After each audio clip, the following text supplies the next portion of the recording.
Zoom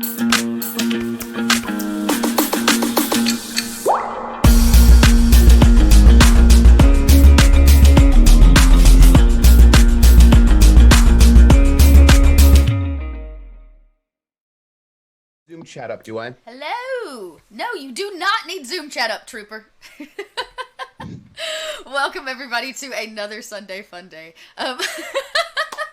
Just in time to go live. I'm so excited to be here. I apologize for our little delayed start. I've had some tech issues all morning long, so I'm glad that it seems we are up and running at full speed. Yeah! Okay, so last week we had to cancel Sunday Funday for personal reasons of my own, but this week I'm excited because we've got D&D and we've got Breakfast Cult, so you're gonna get a little taste of everything, and it's Father's Day, so you know, if you've got a dad that you're in good standing with, and maybe you are a dad, just know today we're celebrating you and what it means to be a father by causing shenanigans, which you can find out more about by filling the shenanigans star by making donations to the channel. When that star fills, shenanigans ensue. Sometimes those shenanigans may be the draw of a card, I may ask the audience, I may have planned shenanigans, but that's kind of how it works. Something new to the dot lot we're starting this Sunday is when we fill 2 shenanigan stars, when dual shenanigans take place, I chug the jug. This is the mimosa jug. I will drink it all day. But if you'd like to see me chug it live, which has been a request. Oh my. 2 shenanigan stars. How drunk can we get our DM? I don't. So technically, I'm not allowed to get drunk on screen. Like, this is like a Twitch thing. This is just mimosas. This is light Sunday brunch drinking. Oh, it's fine. It's fine. I did mix it slightly, and I have chugged the jug before, just did it for fun. But now I'm doing it for shenanigans. So this is where we are. That being said, let's go around and meet the awesome people here on the Dot Lot today that are part of the Dot community. And we've got some new faces, so let's just go. Let's start at the bottom. James, introduce yourself and tell us who you're playing today. Well, hi! Hi! I'll be playing Wise You Beetroots. He's got a real thick Minnesota accent, and True betcha. I think we're gonna be having a real good time, you betcha. Now you gotta understand, I've been on the Dot Lot before, and well, it's my second time, and I had a lot of fun. Don't you know? Anyways, I do have a little shout out. My friend Alex Drakes has a channel. She created this beautiful dice bag for Pride chainmail. Very cool. Pride chainmail, yes.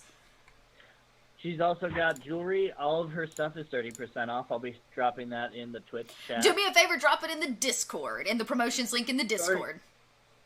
Oh yeah, sure. And I'm looking forward to having fun. Happy Father's Day to all you fathers. Yeah. And thank you for Happy Father's Day. I am a father. Oh, happy Father's Day to you. Yeah. Yeah, today's the day we celebrate dads. Right?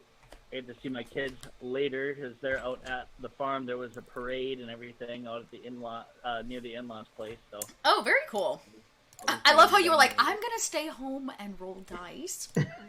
Deuces. You guys, this is my day. I'm rolling dice. It's true. I love it so much. Well, I'm super glad to have you here, James, and I look forward to how your Minnesota, your little Minnesota, what's his name? Wise y'all? Wise you. Wise you. Wise y'all. Wise you. Yeah. Sorry, that's his Georgia brother. Oh, awesome. And next up, we've got Snow Dogs. How are you, Snow Dogs? It's good to see you back. Thanks. Yeah, looking forward to playing my dwarven monk, Cicerone the Stout. He parades around as a connoisseur of beers. and brews. He does reviews for Brews, Chews, and Puffs magazine, and he's always on the lookout for new brews to try and review for the magazine. Oh, well, then he'll be glad to start at Brulnice's place today because she brews up her own brew. Maybe today she's gonna brew up a special brew for dads. The dad brew. And I'm only a dad for fur babies. I don't know if that counts. It totally counts. Fur babies super count always and forever. Awesome. And Alyssa, a face that is not completely unknown to this channel either. Glad to have you back. I'm excited to be back. Yeah, my name is Alyssa, she, her. I am playing, reprising my role of Faraday, the Bronze Dragonborn wizard from Trials of Baal. Yes! She made it out of Baal's Dominion. Now that is a feat. And I'm gonna have my work cut out for me not slipping into the Minnesota accent because I'm also from Minnesota. It's a fight to the death. Oh my gosh. Only one can remain. Yeah, only one. There can be only one Minnesota accent. Oh, I'm so sorry. That's great. I'm very excited. And Trooper, another kindred spirit here on the Dot Lot. Hello, I'm Trooper SJP, and I want to say my little announcement, which is so exciting. It's especially for Dot, maybe. You know, I stream on my channel, Trooper SJP, and on Wednesday at 6 p.m. I'm going to be streaming. I got permission from the authors to read the book Atlanta Nights. On my stream. And Atlanta Nights is a book written by a group of science fiction and fantasy authors under the pseudonym Travis T. And it's written to be the worst book ever, as a trap for like a predatory publishing house that they were like we're gonna write a really, really bad book and see if they take it, and they did, and they're like, haha, we got Joke's you. on you! Yeah. So, as a way to expose hypocrisy, right? So I'm gonna be reading this book set in Atlanta, and you know it's set in Atlanta because everything is on Peachtree Street. So True story. That's actually a super huge true story. And there's like I believe there's like 10 or 12 Peachtree streets, or like a Peachtree place and a Peachtree, like, it's stupid. So this is for you, Dot, on Wednesday, a bad novel. I'm gonna have to check that out. That's actually so much. I actually really like that. That's funny. So good. And today, I will be reprising the role of Lord Florian of Greendale. He's a noble, but nobody knows it because he's incognito and you wouldn't even be able to tell. And he's so very excited to go adventuring. His parents don't think he should. They think he should stay at home, but he doesn't want to. He wants to go and see the world. And so he keeps coming back to Brulnice because he knows this is where the action's at. Oh my god. All And right. he's a human fighter, and he's very excited to see you all. And it'll be a lovely day. That sounds pretty exciting there. He's very excited. Oh man. And last but certainly not least, a face that is new to Sunday Funday, but will not be new for long, because they're going to be joining our Scum and Villainy campaign, which I'll talk about here in a second. So, hey, Adelaide. Hey, I'm Adelaide. I am the native Texan in the room, because I always have to announce that. I'm going to be playing Erithredni, a human barbarian, little grumpy, no nonsense, and very fast. Not very strong. A little strong. A little strong. Mostly fast. Different kind of barbarian. So, yeah, I'm excited to be in the Scum and Villainy campaign. I'm excited to be in your show for the first time. Yeah. Played a lot of D&D. D&D. D&D. I don't know what the Dungeons and Dragons and Dads. So Yeah. okay, it's really early.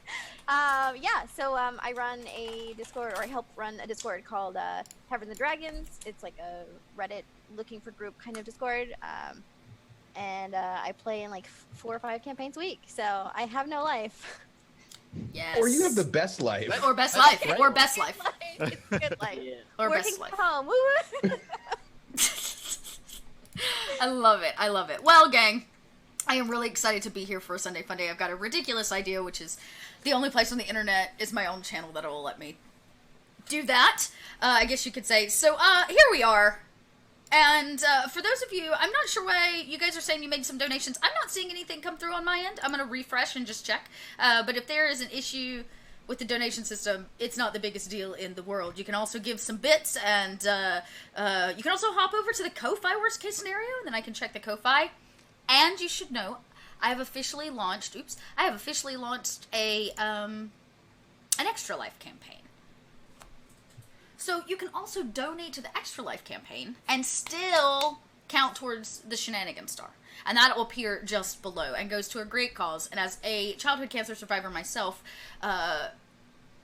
having the help for the family is huge, which is what Extra Life does. They give support to families in need that have terminal illnesses with their children and families. So, hello? No. Oh, Extra Life donation instead of tips. Hey, perfect. If it went to Extra Life, it counts. It so totally counts. So let me actually, that sounds like I need to pull up my Extra Life. Why don't you just tell me how much you donated and we'll count it towards the star for sure. More importantly, I have 2 fun announcements. 1, this week is the final week of Witch Girl Adventures. If you didn't know. Which means we're going to be doing a butt ton of witchy giveaways. The biggest one is the Twitter giveaway that you can find here. If you haven't, get on that. It doesn't require anything but following and retweeting. And you're going to win a ton of stuff, including like a handmade dice tray by Era Savad. I've got a hard copy of the Witch Girl Adventure book that's been given by the writer and the company. It's going to be bad. Oh, yep, 5350. So that's some shenanigans. So we're going to start right out of the gate with shenanigans. I have a plan for this, actually. And I have to say I'm very excited for the month of July. Though Witch Girls is taking a break, which is what I'm going to say, it's not going away forever, we're going to be putting some sci-fi on the dot lot coming in July with 2 people actually you see here on the screen. So we're going to be running some Scum and Villainy. It's going to be great. I'm setting in a little bit of my own homebrew built sci-fi setting where Scum and Villainy will in fact happen. It's called the Purloin Code. You can find out a little bit more information over on the Discord. Now, I'm done talking about things. I want to get to shenanigans since that's Starfield. You know what I mean, Jellybean? So, on Sunday, Fundays, we start in probably the most welcoming place any adventurer can find. A warm tavern by the side of the road run by an ex-adventurer herself. Your class, your race, your alignment, these things don't matter at the Ginger Brew Pub. The only thing that matters at the Ginger Brew Pub is your attitude. And that you come with a positive attitude, because here is the place to find shenanigans. And these 5 characters, for whatever reason, each of you, maybe you're here to write a review about Brunice's new dad brew. It's being called the Dad Brew for the best dad bod. And it's supposed to be pretty tasty. Maybe you're simply here looking for your next job, or maybe you've been here before and know that if you hang around long enough, something's bound to happen. But whatever the reason, you've each been served your early Sunday cup of Dad Brew. Oh, little love. Thank you, thank you. Real question is, Brunice, the owner of this pub, she's wondering about, what are you all up to other than drinking on a Sunday?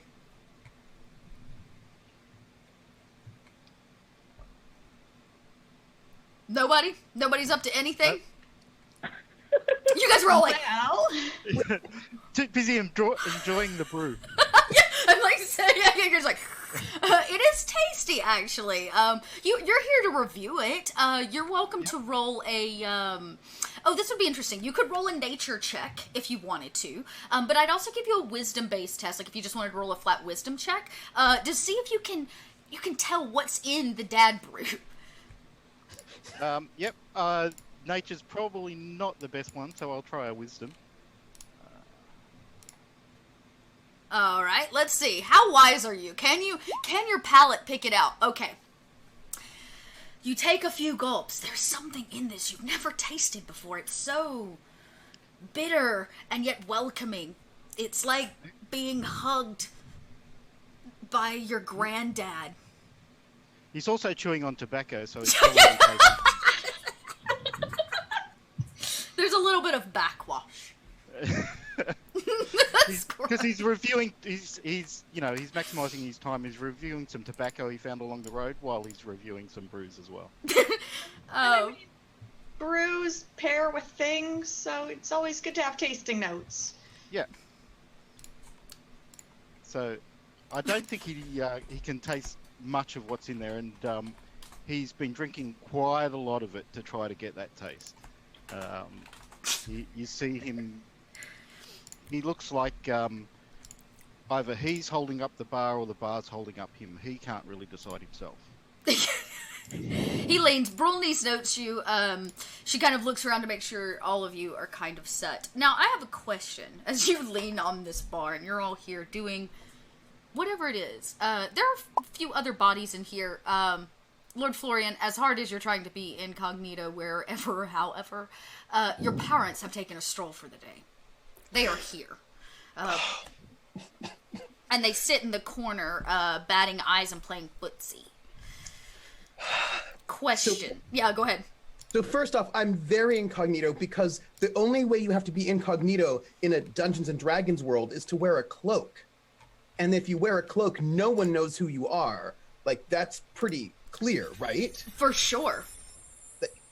Now, he's not actually he doesn't have the hood up, so, because normally you just have like the big hood and no one can see your face, but he just figured the cloak itself would be enough, and so his hood isn't actually up. But he feels like he's incognito. Okay. Okay. Yeah. Okay. Who here are any of your characters' dads? Do any of them have children? Okay, that's good. That's really good, because something begins to happen. As you sip away and Brulnice is like, humming, this red-haired dwarf behind the bar. And Lord Florian is sad. He's sad? Yes. Well, you're gonna need to be a little bit more sad, because something happens. You're trying not to make eye contact with your parents, but you can't help it. As your father, kind of stands, and he goes, "I don't wanna!" And he wipes his beer off into the floor. And she's like, "Honey, what are you doing? Sit down. You're making a scene." And he goes, "I don't want to drink any beer!" Who is the person who's sitting right next to me? That I don't even know who it is. Which of the PCs is sitting right next to me? Well, let's see. On the bar. We'll be. Yeah. We'll be. There you go. I just turn to you. We've never met. I just turn to him and say, "Oh, I say, that's my father. What is he doing? I mean, not my father, because that's a duke, and I'm certainly not noble. But I mean, were it my father, which it isn't, that would be my father, and he's making a scene. What do I do?" I'm gonna just we'll look at him and do one of these numbers where well, we don't know.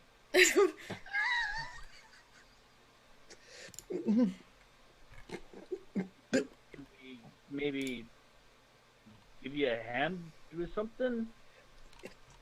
Yes, that is not officially my father, and he's acting quite strangely. He's normally quite stern, telling me things like, "You're not allowed to go and date that woman that you love, because she's from a family that we do not approve of. Also, we don't approve of you.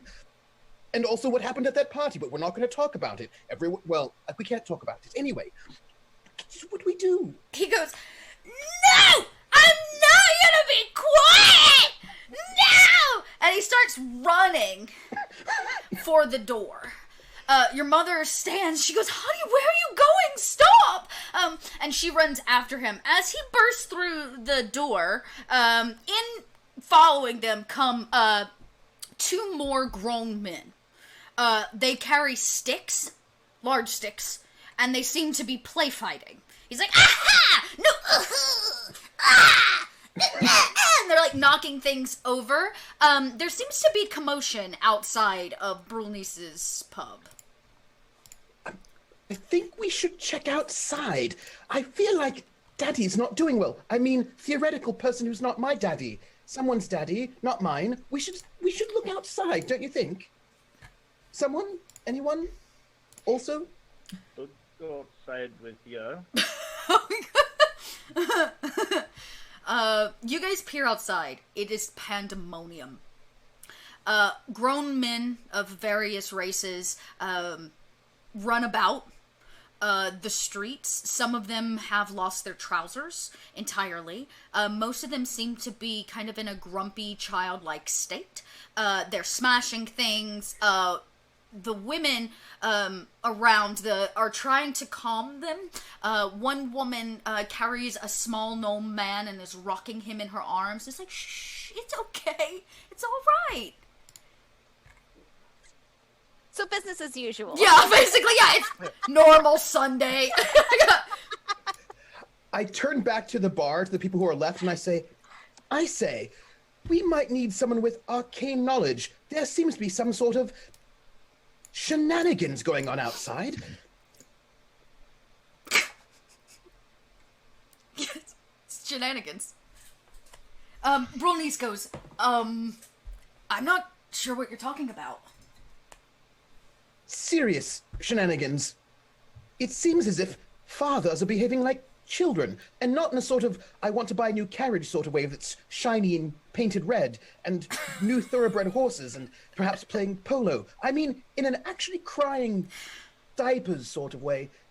Arcane people know anything about this? Curses or something? Somebody comes stumbling in from behind the bar at this point. A very large man, possibly a barbarian of sorts, and he goes, I poopy pants.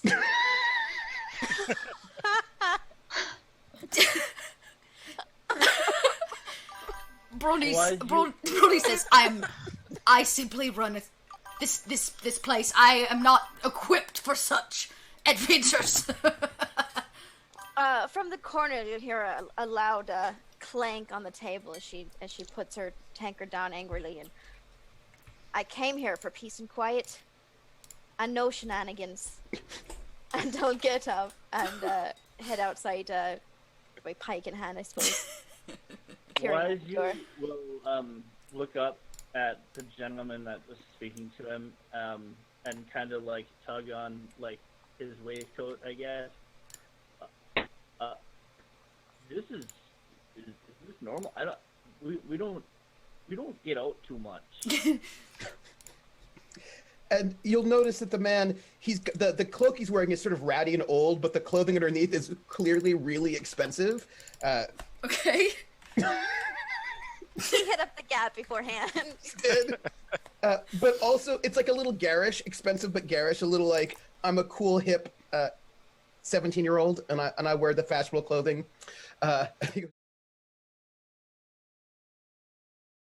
Expect maybe fae or dragons or witches or maybe Bronice goes, or that strange light, and she points out the window, and about 10 miles off there's this like solid beam of green light. It's like straight up into the sky. You can see it in mid-morning. It's just this like cylinder of green light, and it pings off the horizon many miles out. Oh. Well, that looks to be like the problem there, eh, bud?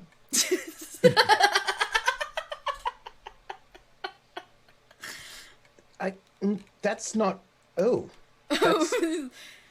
Well, finally he's quiet for once. He shuts up when he's right.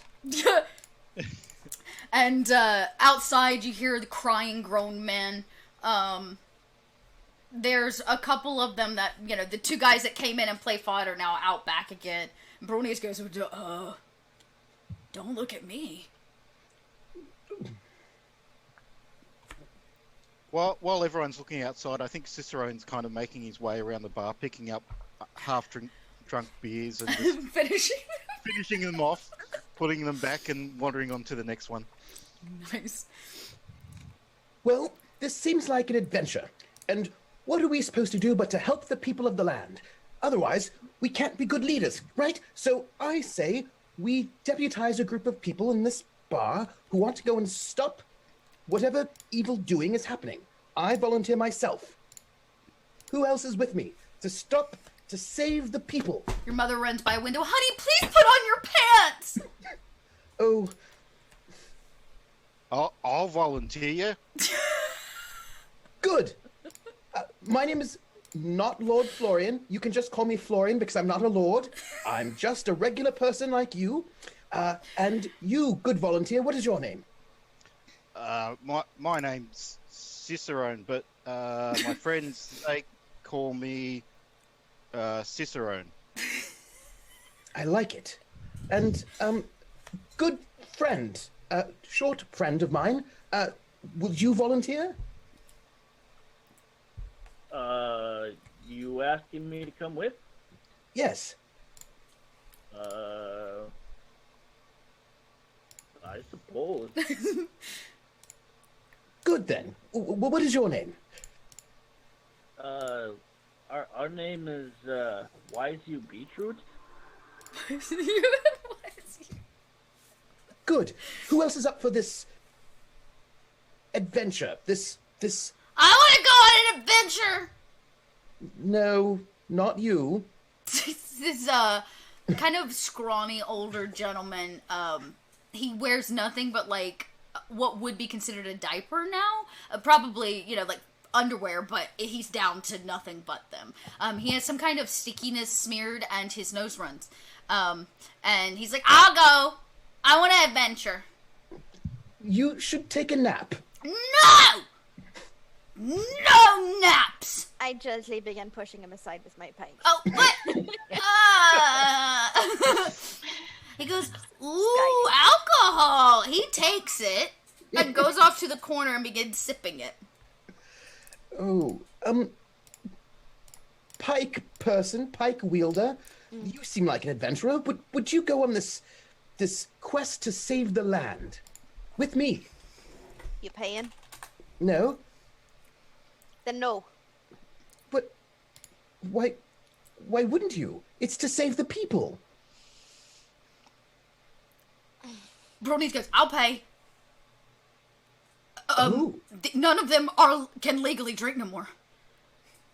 Oh. So I'm out of business. If the men can't drink, or the dads can't drink, they're my best customers. There's probably plenty of coin in their pants. That would be Which are laid everywhere. If you peer outside, their pants have been dropped all over the place. I'll pick one of them up and shake it. Yeah, gold coins kind of for coins. trickle. When you shake it, they fall to the ground. There you go. That'll pay for you. Well, I'm not one for minor pickpocketing, but I suppose someone has to keep you all alive. Well, I'm Peasant Florian. What is your name? Era. It's nice to meet you. Spit aside. Ooh, spitting. She's Capital. Bronies kind of gives a thumbs up. Contest, or are we doing it like a spitting? He'll spit. Ooh, I'll spit too. And Florian also spits. He thinks it's very... Yeah. Yeah. Bronies hawks a big old dwarf-sized loogie. It's your first time there, eh? Ooh, second time adventuring. Didn't everybody poop their pants the last time you came through? Yes, I feel like pooping pants might be a theme with me, looking at the old man in the corner pooping his pants. And she goes, I don't know if I can send you on any more of the adventures. But... You kind of failed the last one. No, we totally succeeded, sort of. You know, in its own way. I mean, no one died. Well... sort of. People die. They're self-respected. And I look for one more capable adventurer, and I see this dragonborn. I say, you look like an adventurer. Would you help save the land? I will stand up, and even with the hood up, you can kind of still see the strong dragonborn nose. So I'll just, like, push that back. She's got, obviously, strong nose, bronze scales, a little bit of, like, where a human might blush. She's got a little bit of verdigris edging scales, a little blue-green. And she's got, like, robes and a crystal around her neck.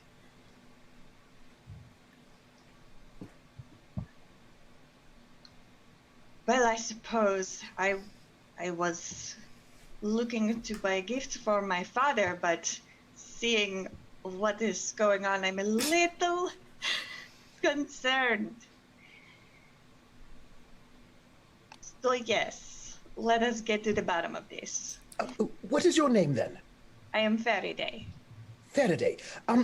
I don't mean to stereotype you, but based on how you look, with rims, That's the worst preface ever. and crystals and whatnot, are you an arcane type? Yes. Excellent. So that means you can fix this. We just have to get you towards the green thing, and you can fix it because you know magic. Excellent. I'll see what I can do. Bruni says, I'll pay you each 1 keg of dad brew. And some gold. This much gold. And she pulls out a giant sack of it, as if it has no value to her anymore. She makes so much money, it's just like it doesn't matter. Just fix the problem. And she, like, slams it, and she says, you can give the brew to your dads. And, yeah, the gold's yours. Not sure I will if it turns them into men like babies like these. She goes, it is not the brew's fault. There is a disclaimer on the bottom of every keg that says drink at your own risk. At the mention of the brews, Cicerone perks up and he goes, right, an adventure it is, and he starts messing with his pants going, should we go undercover?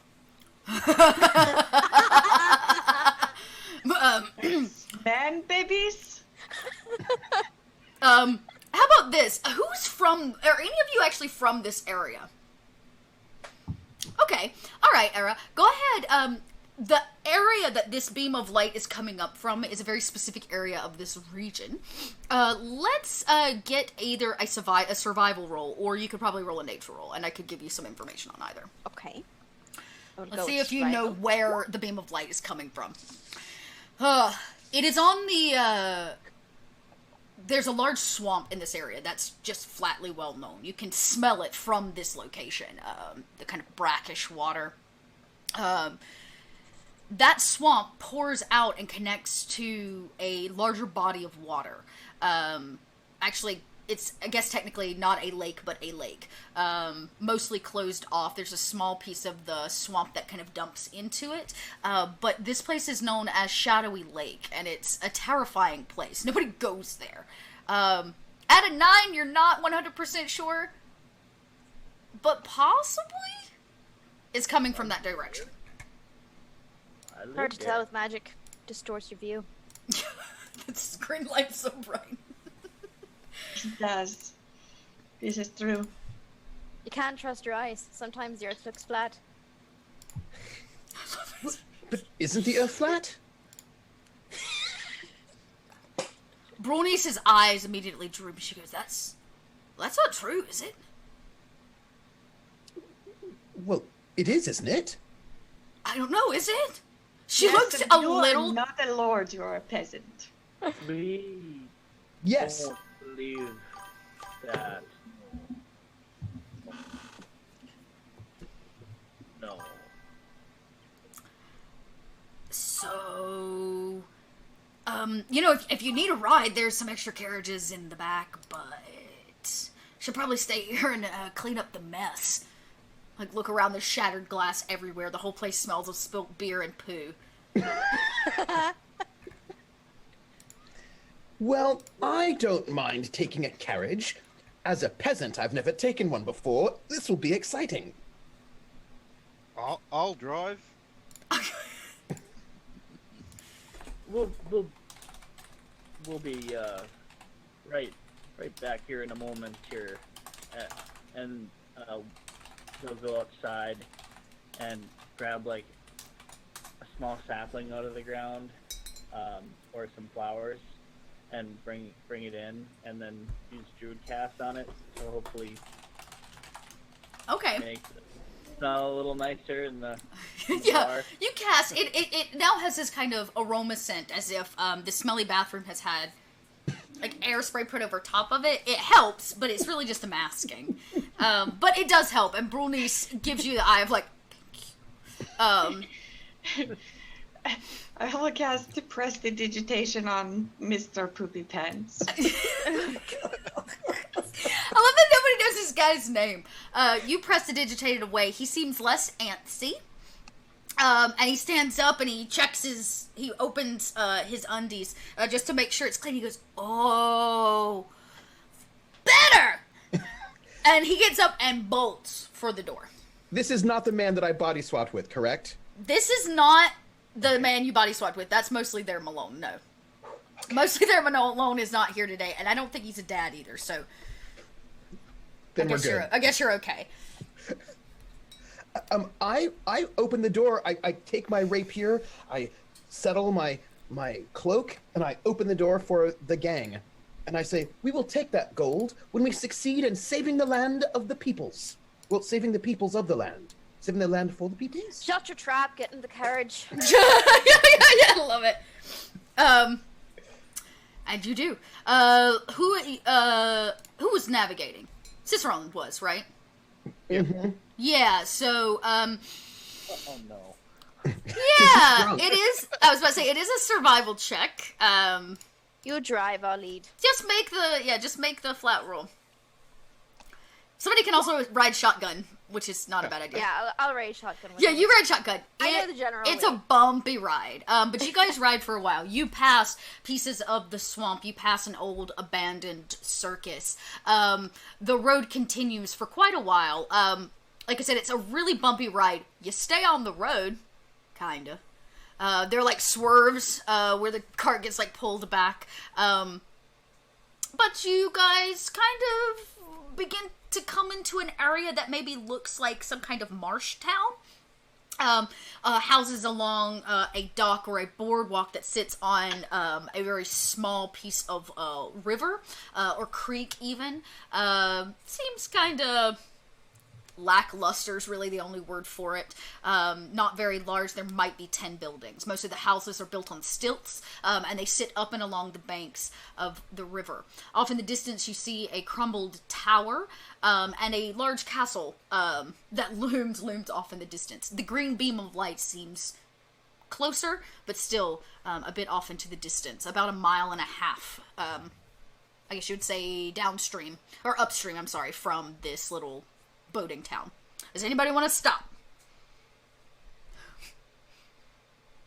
Great. You guys pile on through as the dads in this town are causing havoc. They've tipped over boats. They too are like wrestling each other. The kids in this town stand petrified off to the side, looking at all of you like, please help us, as you pass through town. As we pass through town, I just say, no worries. Treat the symptom. We will be here all day. Let's get to this. You are only the symptom. Your logic is so sound. I like you. Yeah. And I just say to them, I lean out and I say, with a handkerchief, I say, we will save you. We'll save you. And then I get back and I lean back in the carriage. The handkerchief, the kids don't even really move. They look at you like, what? As it like drapes over one of the kids' faces as it falls down. That's a perfect metaphor for like, shh. We don't have to talk about it. And you continue. As you continue to move, even though it's daylight outside, there's sun, it's warm, there seems to be an ever-encroaching fog that starts to cover the ground. the rough trip gets only rougher. It turns from like stone path to more defined cobblestone. And you're like juddering along. It begins to get difficult to see. For sure. The air is thick with water and moisture, as if you were getting closer to a body of water. Is this a magical darkness, or is this a... It's definitely not a darkness. It's still daylight outside, but you could roll an Arcana check to see if the fog itself is of any kind of magic, if you'd like. Sure, why not? Oh, well. Let's see.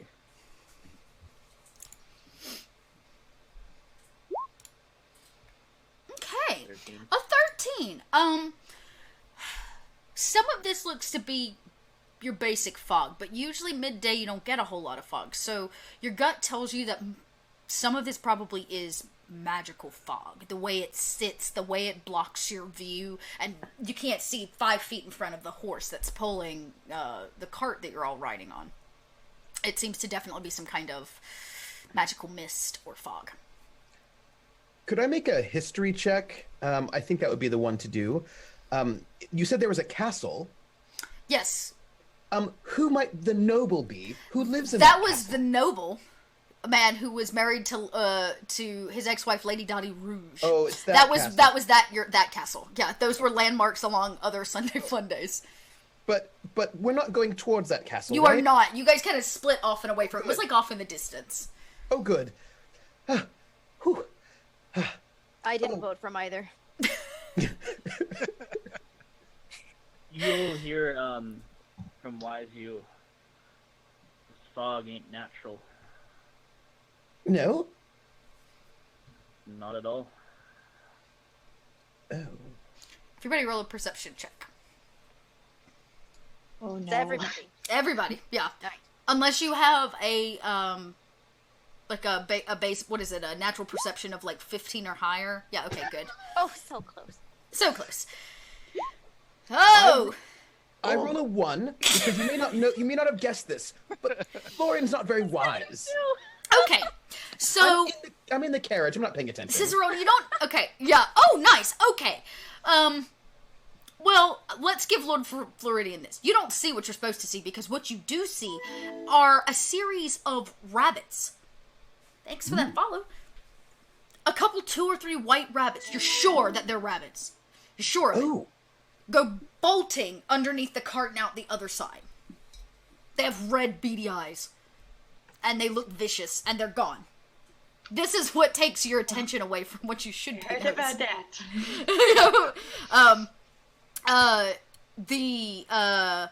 As you're kind of clicking through the fog, Cicerone being at the front, it's getting more and more difficult to see, and you're beginning to possibly perceive that the cobblestone you were traveling on, you're not hearing the click, click, click anymore of horse hooves. You're beginning to hear this sloshing sound. So we go faster, right? And I'll spur the horse. How many brews have you had? You can't even keep straight. Including this one. And he'll take a drink while he's driving. No. Now, you said he's a druid, right? You're our druid of the group. Notes, you're kind of looking around. You see something bolt out the corner of your eye, not important. You two notice that the ground seems to be kind of getting softer, as if filling with water. But more importantly, you realize that you've actually reached the edge of Shadowy Lake, and because of the fog, you're actually driving into it. Stop. Stop! Stop! Stop! Stop. There's about 1.5 feet of water now, like up the horse's legs and on the wheels. Should I stop? Stop! Stop the cart. That's right. We might hit the bunnies. Right. I'll. Cicerone, let's go of the reins. What? Give them to me. Is there any way of backing it up? Well, you're shotgun. Well, You can definitely try. If you want to really command the horses to do something outside of, like, go, you're welcome to make an animal handling check. It's not a terribly difficult check, but you can. Let's try. Get him back out of this muck. Right. Ooh. And you kind of, like, you're, like, trying to get him to back up, but the horse, it's not that the horse doesn't want to back up. It seems to be spooked by something. I guess getting a sense from that, I'll just keep a hand on my weapon and kind of peer closer to the mist. There's something out there. As if it wasn't obvious enough. I'll use speak with animals and ask the horses what they see. Yeah, sure. Great, now I gotta play a horse. I love druids. I love playing a druid because I'm always the one that's like, I want to talk to the plants. And my DM's always like, damn it. No, I'm that person. Okay, yeah, so there's a single horse, very large, kind of Clydesdale type, and it's kind of like neighing and batting its head. You cast Speak with the Animal, and it's like, nope, nope, nope, nope, nope, nope, nope, nope, nope, nope. Calm down, what do you see? Whoa, scary. Is it an animal, a beast? The horse kind of like, it's like beady black eyes, like look out into the darkness. All around us, the fog, the water. Bunnies? There's no bunnies. What is the horse saying? I'm just hearing. I was like,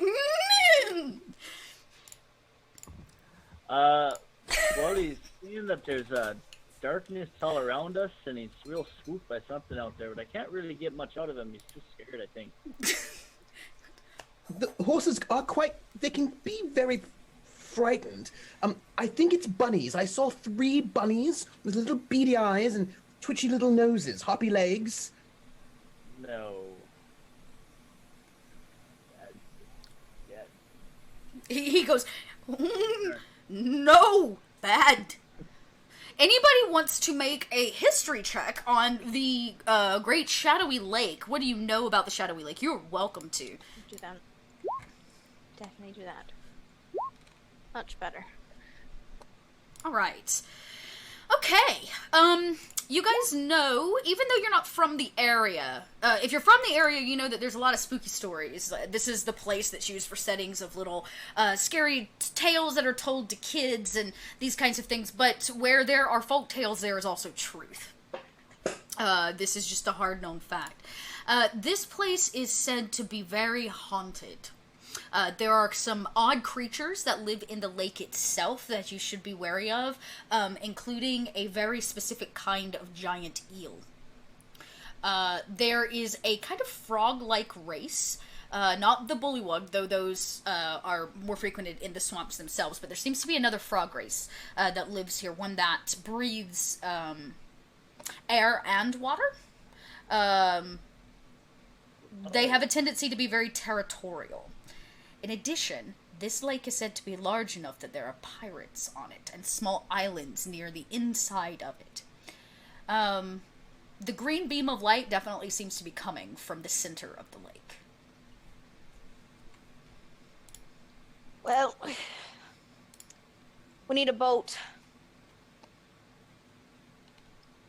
Do you need a boat there, eh, bud? Well, you know how to make one? Well, my parents have a boat. It's quite a nice one. We use it to summer, in very lovely places as a peasant.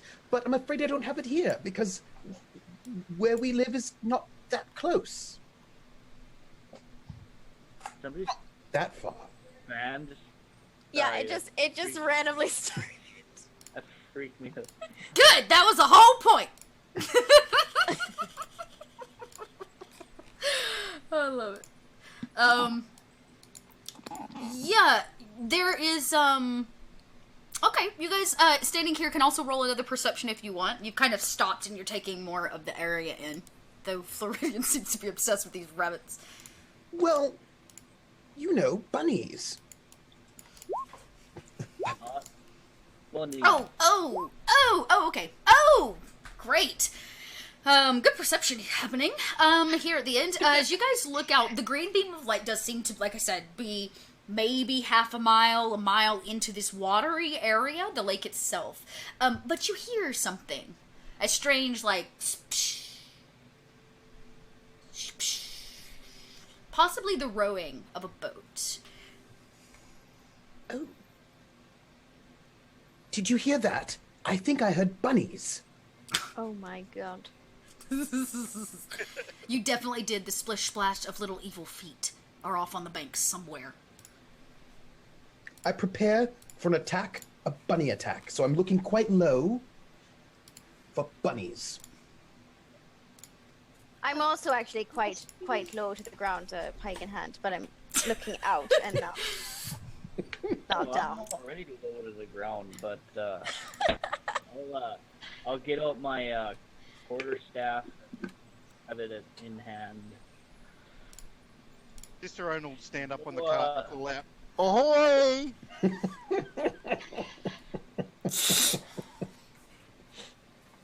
You hear, when this happens, you realize that the sound is getting closer. You're 100% sure of it. As the sound of a man's voice kind of comes in.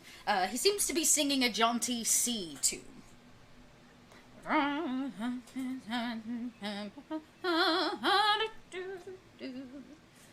Those aren't bunnies. We told you they weren't bunnies.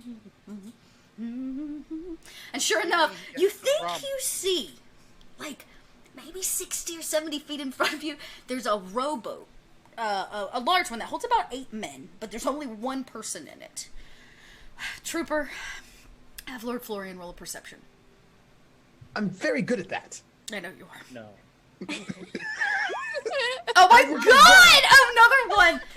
Nope, you don't see it. There's definitely some kind of crotchety old pirate in an 8-man like rowboat, and he's just like he's rowing through. He's very thin and frail.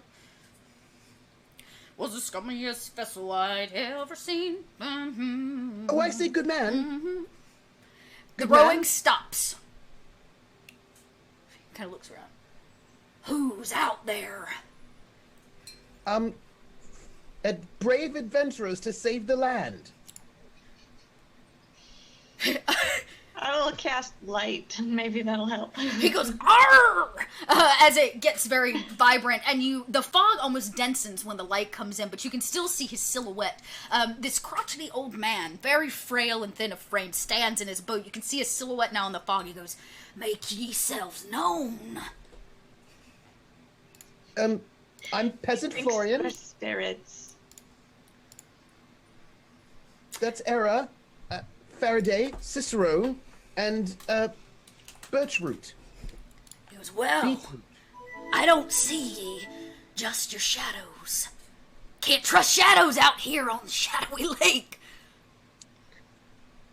Oh, I would imagine not. What did ye spirits want?" We're not spirits. "Well, you're sure enough not pirates. Only one pirate that rows these waters, and that's me!" And he almost tips over in his, like, frail old state. Got a little too excited. I don't poses no. What do you guys think? I've got no quarrel with pirates. He does sit down and kind of pulls his boat closer. You can see he's using one of the oars to, like, drag along the bottom. It's not too deep. As he kind of comes through, Lord Florian, you finally realize this is the man you swapped bodies with. Gasp. Mostly they're Malone, your crotchety pirate druid, is kind of, like, hunched over in the boat, and he's, like, pulling himself closer to get a good view out of his, like, one good eye, his lazy eye. And he says, "You're not spirits." I know you. No, but we have some. Oh, we do. Ooze! He rows faster. "I've been stranded on this lake for weeks. just woke up. Somebody said somebody stole my body, but I counted every barnacle's in place. Well, some of them are missing, actually, because there was a shower and some bathing. He looks at you like, what are you, soothsayer? No. Faraday's the soothsayer. I'm the peasant. Peasant? Whose parents had horses? Don't peasants have horses all the time? Are you gonna go swimming with your horse? He notes that it's about 1.5 feet deep. That's not how you're supposed to do it. I don't think. And he scratches his, well, maybe it is. I can't remember. Mr. Brother. Malone. My name's Malone. Malone. We're trying to save the land from an evil curse and shenanigans. But we suspect... Not shenanigans! Shenanigans! And he like yells out and echoes across the lake. I live for fighting shenanigans.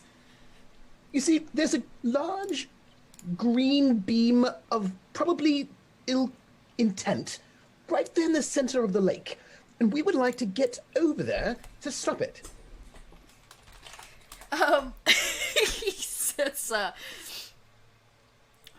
He says, green light. I don't see no green light. Then again, I'm colorblind. Oh. Well, a beam of light in the center of the lake. Don't go to the center of the lake. We would like to go, and we'd like you to take us, if you don't mind. Cicerone has alcohol. I'll share my hooch. I love hooch sharing. All right, I'm sold. I'm sold.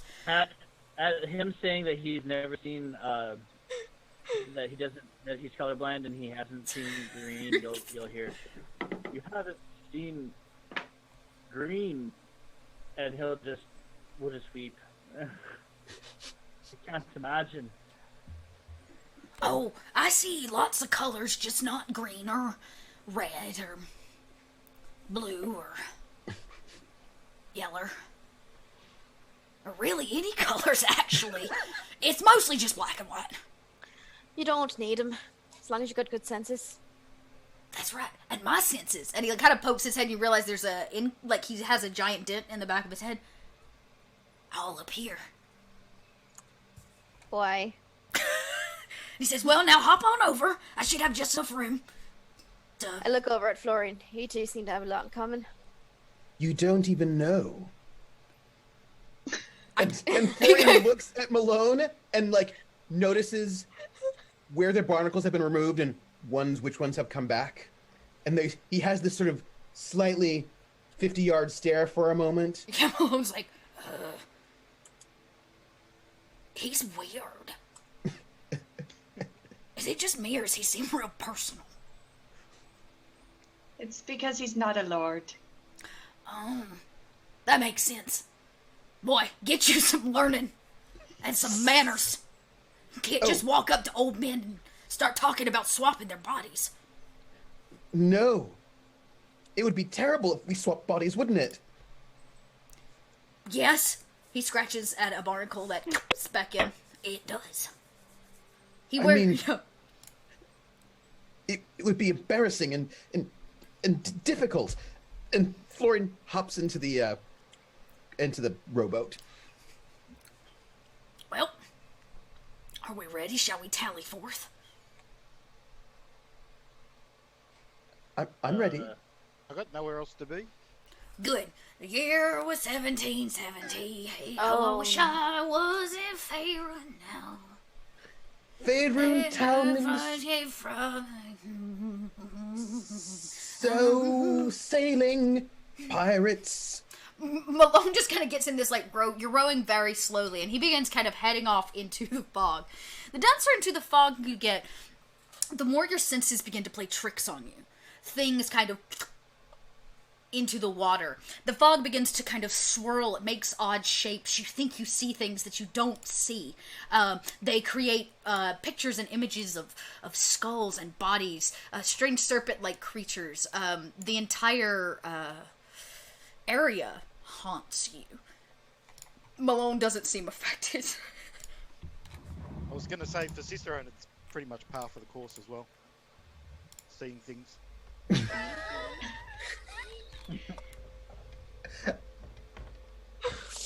Good hooch. Good. Really good. Not sure if this is better or worse than the giant beehive. I prepare my crossbow and I look in a sort of a guarding sort of way, ready to defend the defenseless. But Do you know how to use that?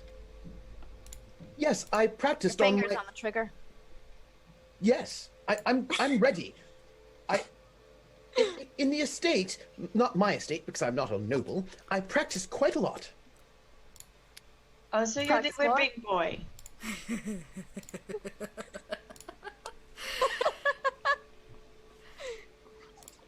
Just point out the things and I will shoot them. I won an award.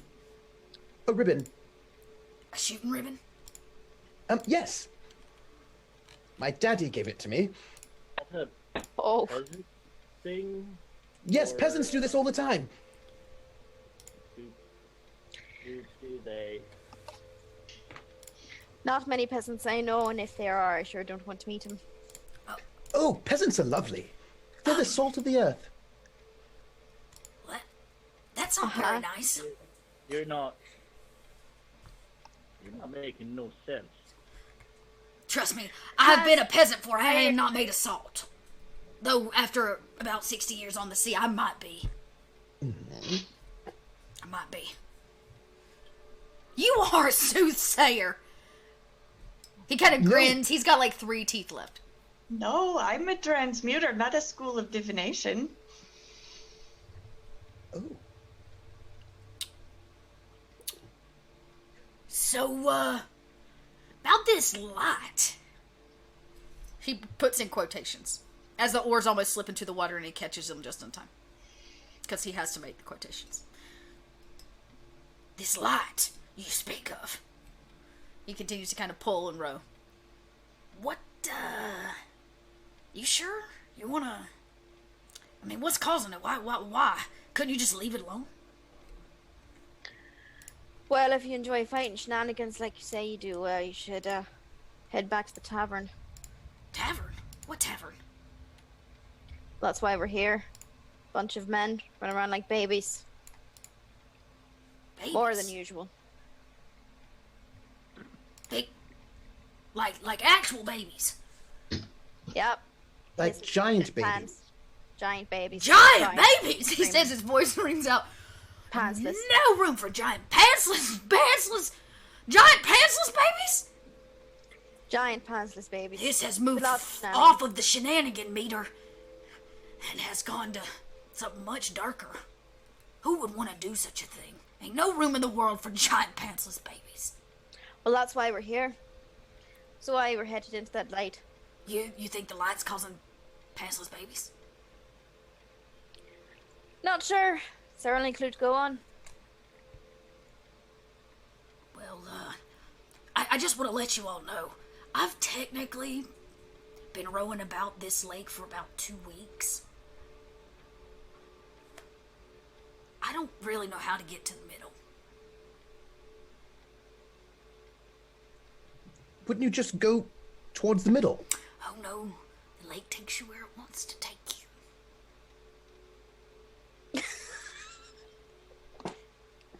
Gotta buy me dinner first.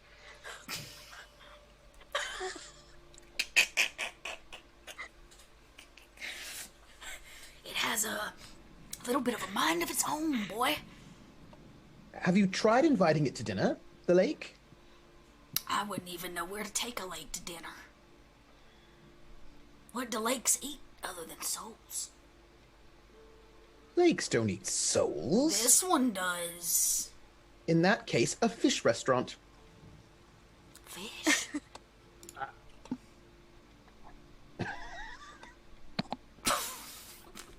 bit of fillet of sole then, right? Soul flay. So, cod, salmon. Well, I don't know if we got any of them fish here. I tried fishing a few days ago. I'd have gotten into some trouble with a little bit of a... Well, just know, if you see something moving in the water, don't stab it. It ended real poorly. That's how I lost my last boat. I floated on a dinghy for about a week of it. Just found this one, fresh and new.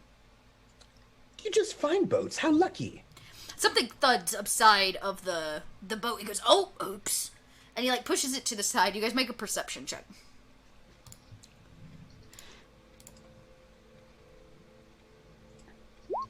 Oh, I rolled a 13. Insane. Oh, holy cow. Okay. Okay. So in this case, it's Era and Lord Florian, if you can believe it. Maybe it's because it's on your side of the boat. Maybe it's because it's a dead body. Oh.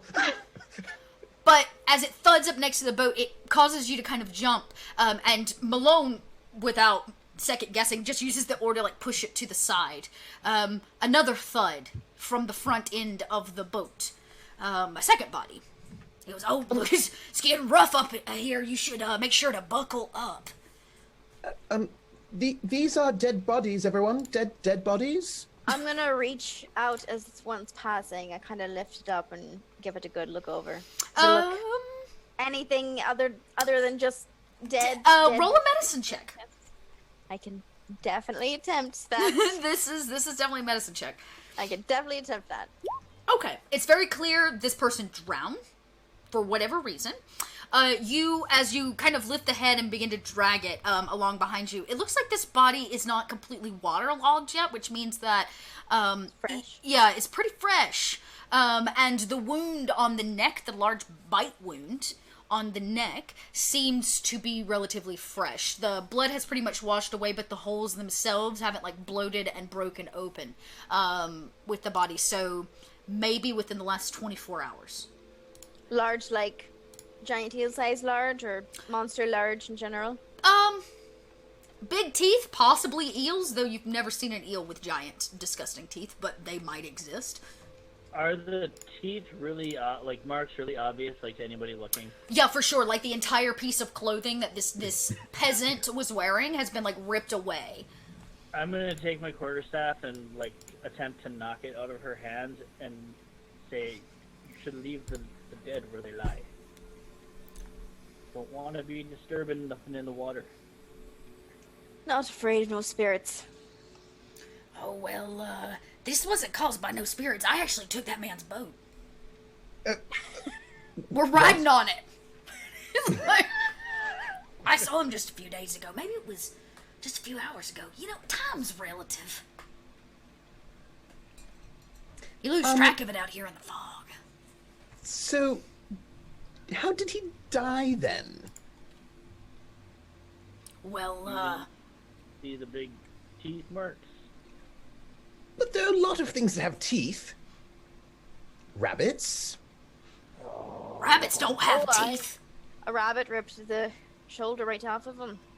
Ooh. That's how he died. Seen a lot of rabbits in my time. Ooh. Vicious. Especially those red-eyed ones here. That's what I saw. So we're thinking about demon aquatic rabbits. Mm-hmm. Well, it's probably just the local eel population. Oh. Sometimes when they get hungry, they just... Don't mind him. He's just a peasant. What's it? He doesn't know much about the world. It's true. There are bunnies? I think they're sea bunnies. They're like sea elves, perhaps, but made of bunnies. You can't trust a sea elf. I bet you definitely can't trust no sea bunny. No. Do you think the eels around this area, then? Well, sure enough, we can find out. Malone, like, leans over the boat. No. He just, like, Yeah, leans grab over. him and drag him back in. Well, the best way to find yourself an eel is to look at it. Well, what if we just don't look at it? Then it'll leave us alone then, right? Sure. Right. I've heard if you make direct eye contact or any sudden movement, It'll get you. Yep. No, I have to look at it. Malone keeps rowing It's like Beyonce. in silence. I need everybody to make a dexterity saving throw as something bangs into the bottom of the boat, causing it to actually, like, jump the water. There's a cracking sound. Nice. I'm rolling, I'm rolling. Oh, no. Oh, everybody but our wisest of wise. Yeah, the boat, like, skips a notch, and I guess because Malone's got hold of the oars, he doesn't go anywhere, but it kind of, throws you to the side, and there's a splash as you hit the water. Then comes a hissing sound. As you can kind of see something's trailing through the water very quickly towards the boat. I'm gonna have everybody roll initiative. Initiative. Take initiative. Hey, those are incredible initiative rolls, gang. Look at those. Do. Okay. Oh, no. That's okay. All right. So we're going to take the nat 20 first, obviously, because nat 20. So Era will go first. Let me very quickly... I'm going to roll them just as... I'm going to roll twice. You don't exactly know how many, but they're going to be 2 sets of eels, basically. Let me make sure I know what they're... Oh... Oh, okay. Oh, very nice. Very nice for me. I like this. I say that. Give me roll 20. Alright, they're going to add a 2 to this roll. Okay, so they only got an 8. So, good news is the eels go last. Well, the first group of eels go last. The second group of eels... Okay, they rolled a 16. So then it's going to be... it'll be our nat 20 first, followed by Lord Florian. Followed by... Did I get that right? Yeah. Who didn't roll initiative? Oh, I think mine didn't go through. Oh, yeah. I was about to say, rollers good. I feel like I'm out a number. Okay, good. Who's got the higher dex? He does. Or they do. So, okay, perfect. All right. Making it Cicerone, followed by 20, unnatural. Faraday, followed by... What am I missing? We said... Oh, the eels rolled a 16. Eels... Why? And eels. Okay. Era, you're up. What you managed to spot, there seems to be kind of 2 groups of them. There looks like they're going to collide with the side of the boat from either side. There are 2 eels in each set. They're kind of off in pairs, and they move at a very fast pace through the water. For the sake of knowing, we'll say that your party member has gone off the right side of the boat. Oh, Lord. Okay. And there are eels coming very quickly towards you, yes. Okay, so as they're going in, I'm gonna kind of lean out and reach over his body with my pike and trying to see if I can nab it in the face, I suppose. All right, go ahead. Yeah, you definitely could reach over and hit it in the face. Sweet. At least this first one. A 14. A 14 does in fact hit. Sweet. Oh, hi, Rolla. All right. Hang on, sorry, I'm not on the right screen here. Oh, a 13. That's amazing. Yeah, you do quite a lot of damage as you reach over the side and whack one of them on the head. You hear their skull, one of the only major pieces of, like, bone structure that they have in their entire body, crunch. The face kind of goes limp and it, like, and it, like, pulls back under the water. It's not dead, but it is trailing some kind of thick black blood, through this watery area. Damn. Grab him. Yeah, hit him on the head. Nicely done. Making it Lord Florian's turn. These are not bunny rabbits, Lord Florian. Well, still nonetheless, the people must be saved.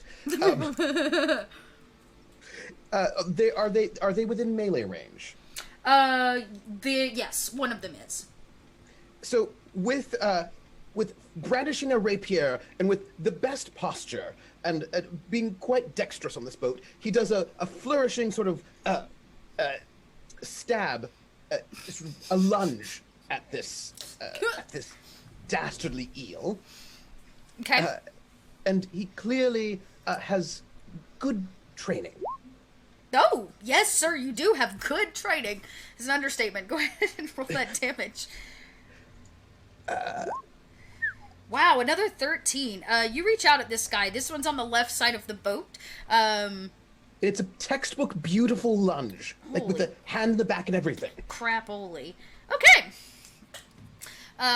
We have flotsam and jetsam. I'm just gonna say I have a look of dumbfoundment. When you realize it, how beautiful he like stabs this thing in the head. Yeah, very nicely done. Cicerone. Cicerone will make his way over and try to lift Wazoo out of the water. Okay, go ahead. What do you want me to roll for that? You want to jump in or help him out? Try to help him out. Just a strength check, just an athletics check if you have the proficiency, just to pull him out of the water, or them out of the water.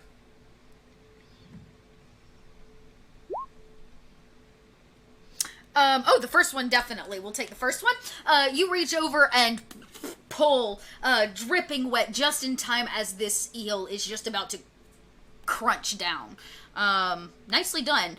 You're in the boat, but you're dripping wet and not probably upright, if that makes sense, as you get, like, quickly thrown in. Faraday.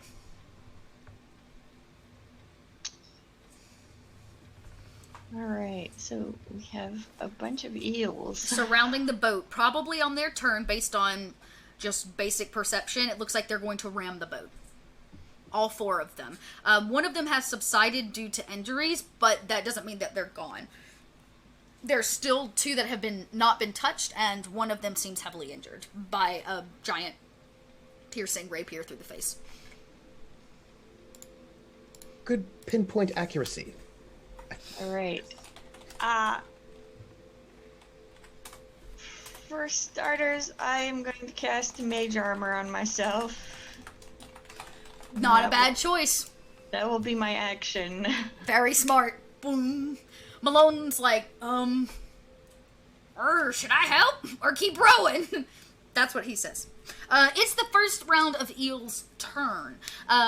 The 2 that have taken injury to the face will not bash the boat because there's just too damaged. But they begin to circle, waiting on any opportunity.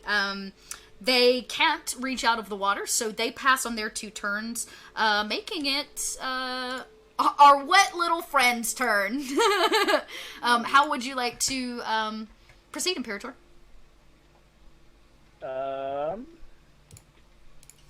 boy. Well, I guess I'll pass on whichever one was just about to nab me. Yeah. Cast Entangle? Entangle, yeah. Cool. Yeah, he gets a save on that, right? It is a strength saving throw. Oh, well, they're not terribly strong, if I remember correctly. Fun times. Yeah, they have nothing, so they're just gonna roll a d20 then. Yay for not picking strong critters! They rolled a nat 1! Yes! Critical fail!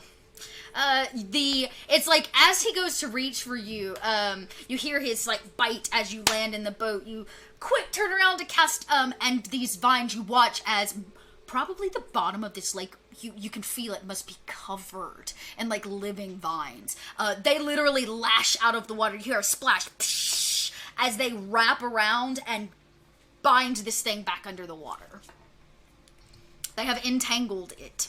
You can see it, like, hovering under the water, trying to free itself. It seems to be bound to that location. Don't get all caught up. Haha. Malone goes, I don't get it. Was that sort of... I think adventurers say little one-liners before they take out villains. Oh yeah, sure, you betcha. Oh, brilliant.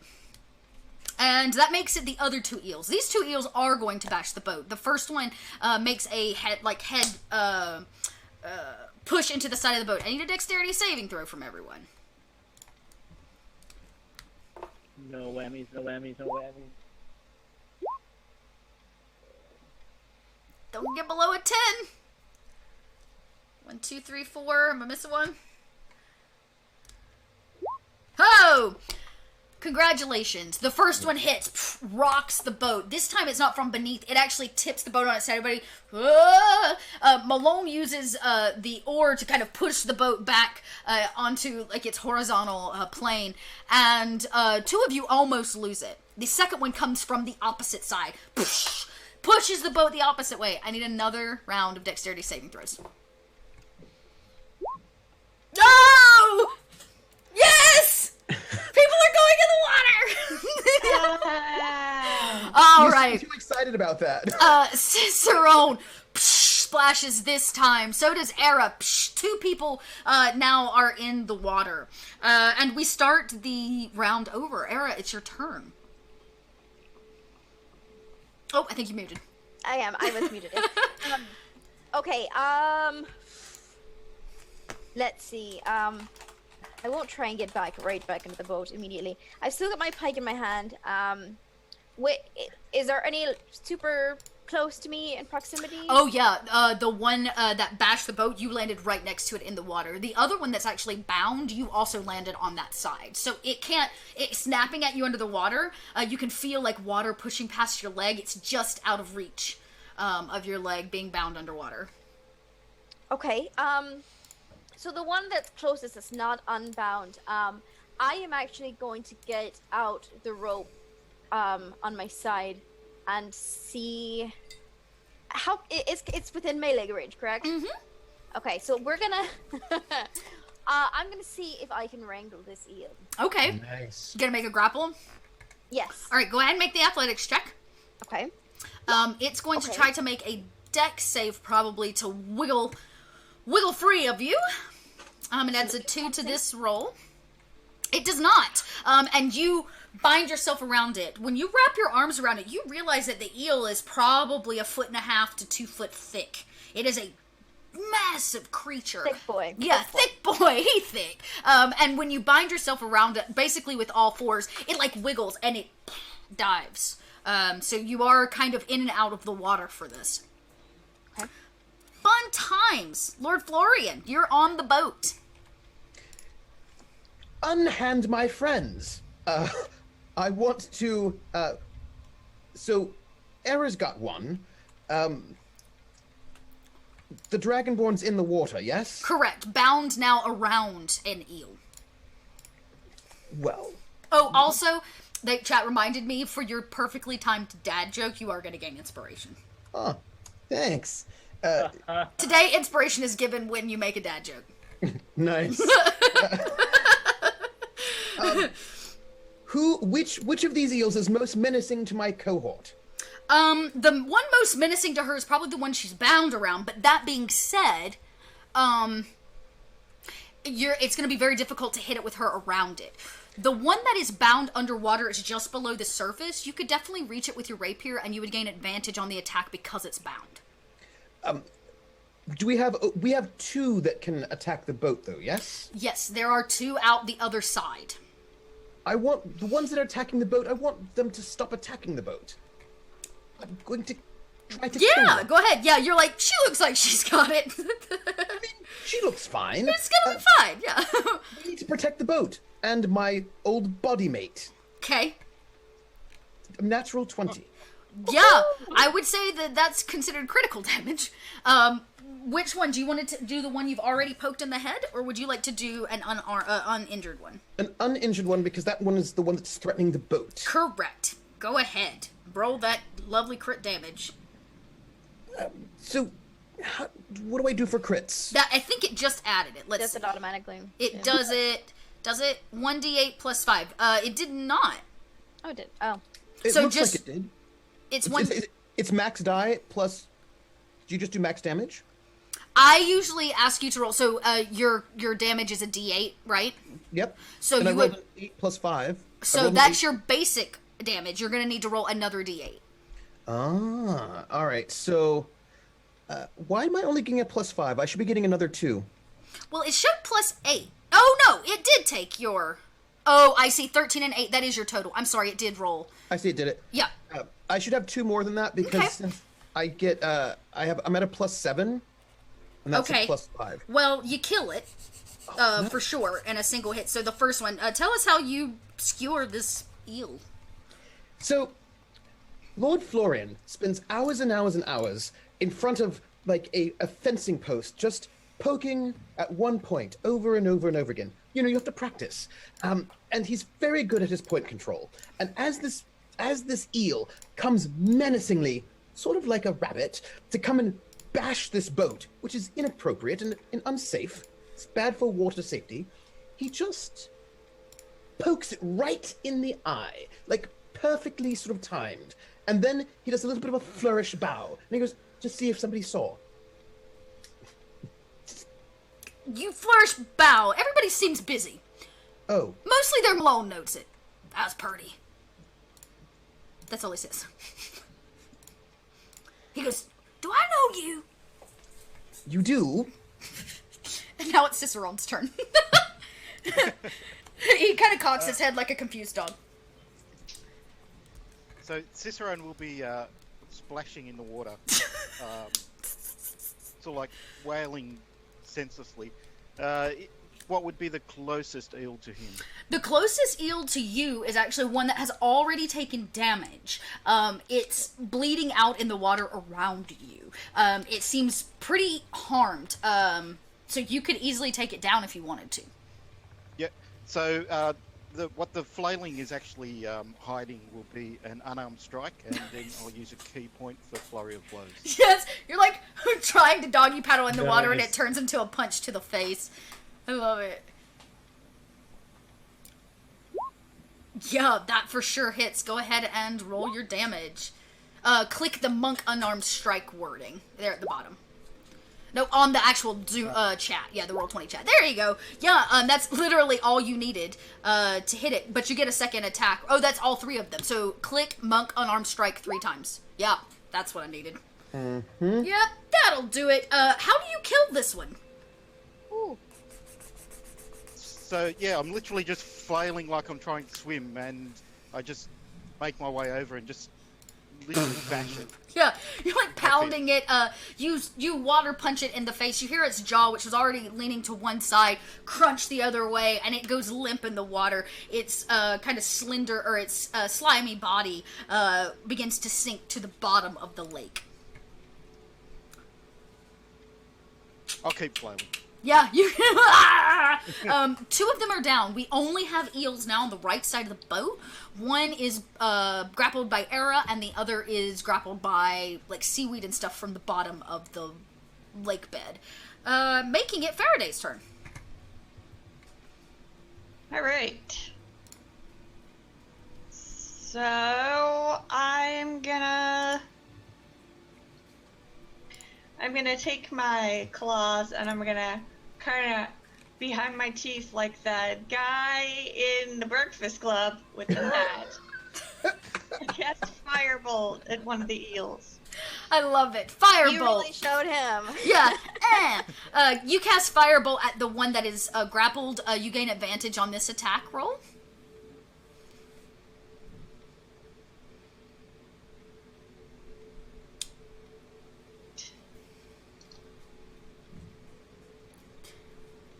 And it says... Okay. All right, an 11. It lashes out. Psh, it hits the water and seems to dissipate. It does not actually strike the eel, the bound eel.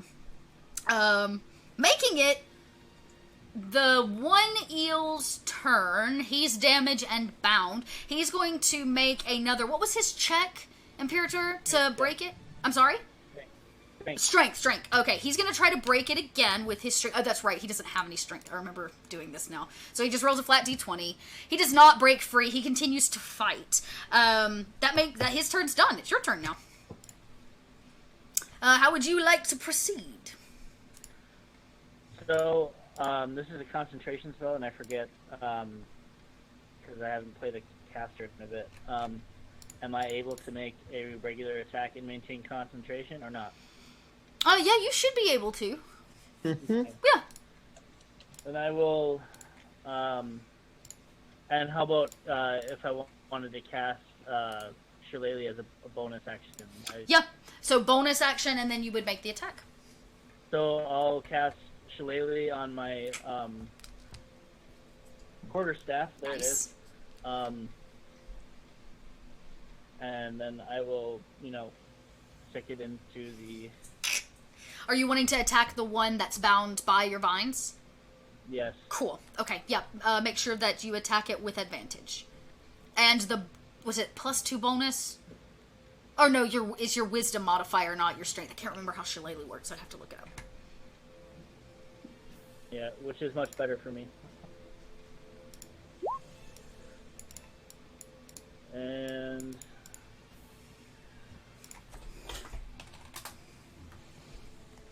So that's one. Get the second one. Oh, same rolls. Nope. That one doesn't hit. As you kind of stab. Maybe you're not used to stabbing things in the water. Who knows? But, when you spearfish, it takes you a second to get, the angle right. And it doesn't quite hit. The last eel is now grappled with Era. It's going to try to slither free. It's going to make a dex check. We'll add +2 to this roll. A 15. You're going to need to make another strength or athletics check to hold it.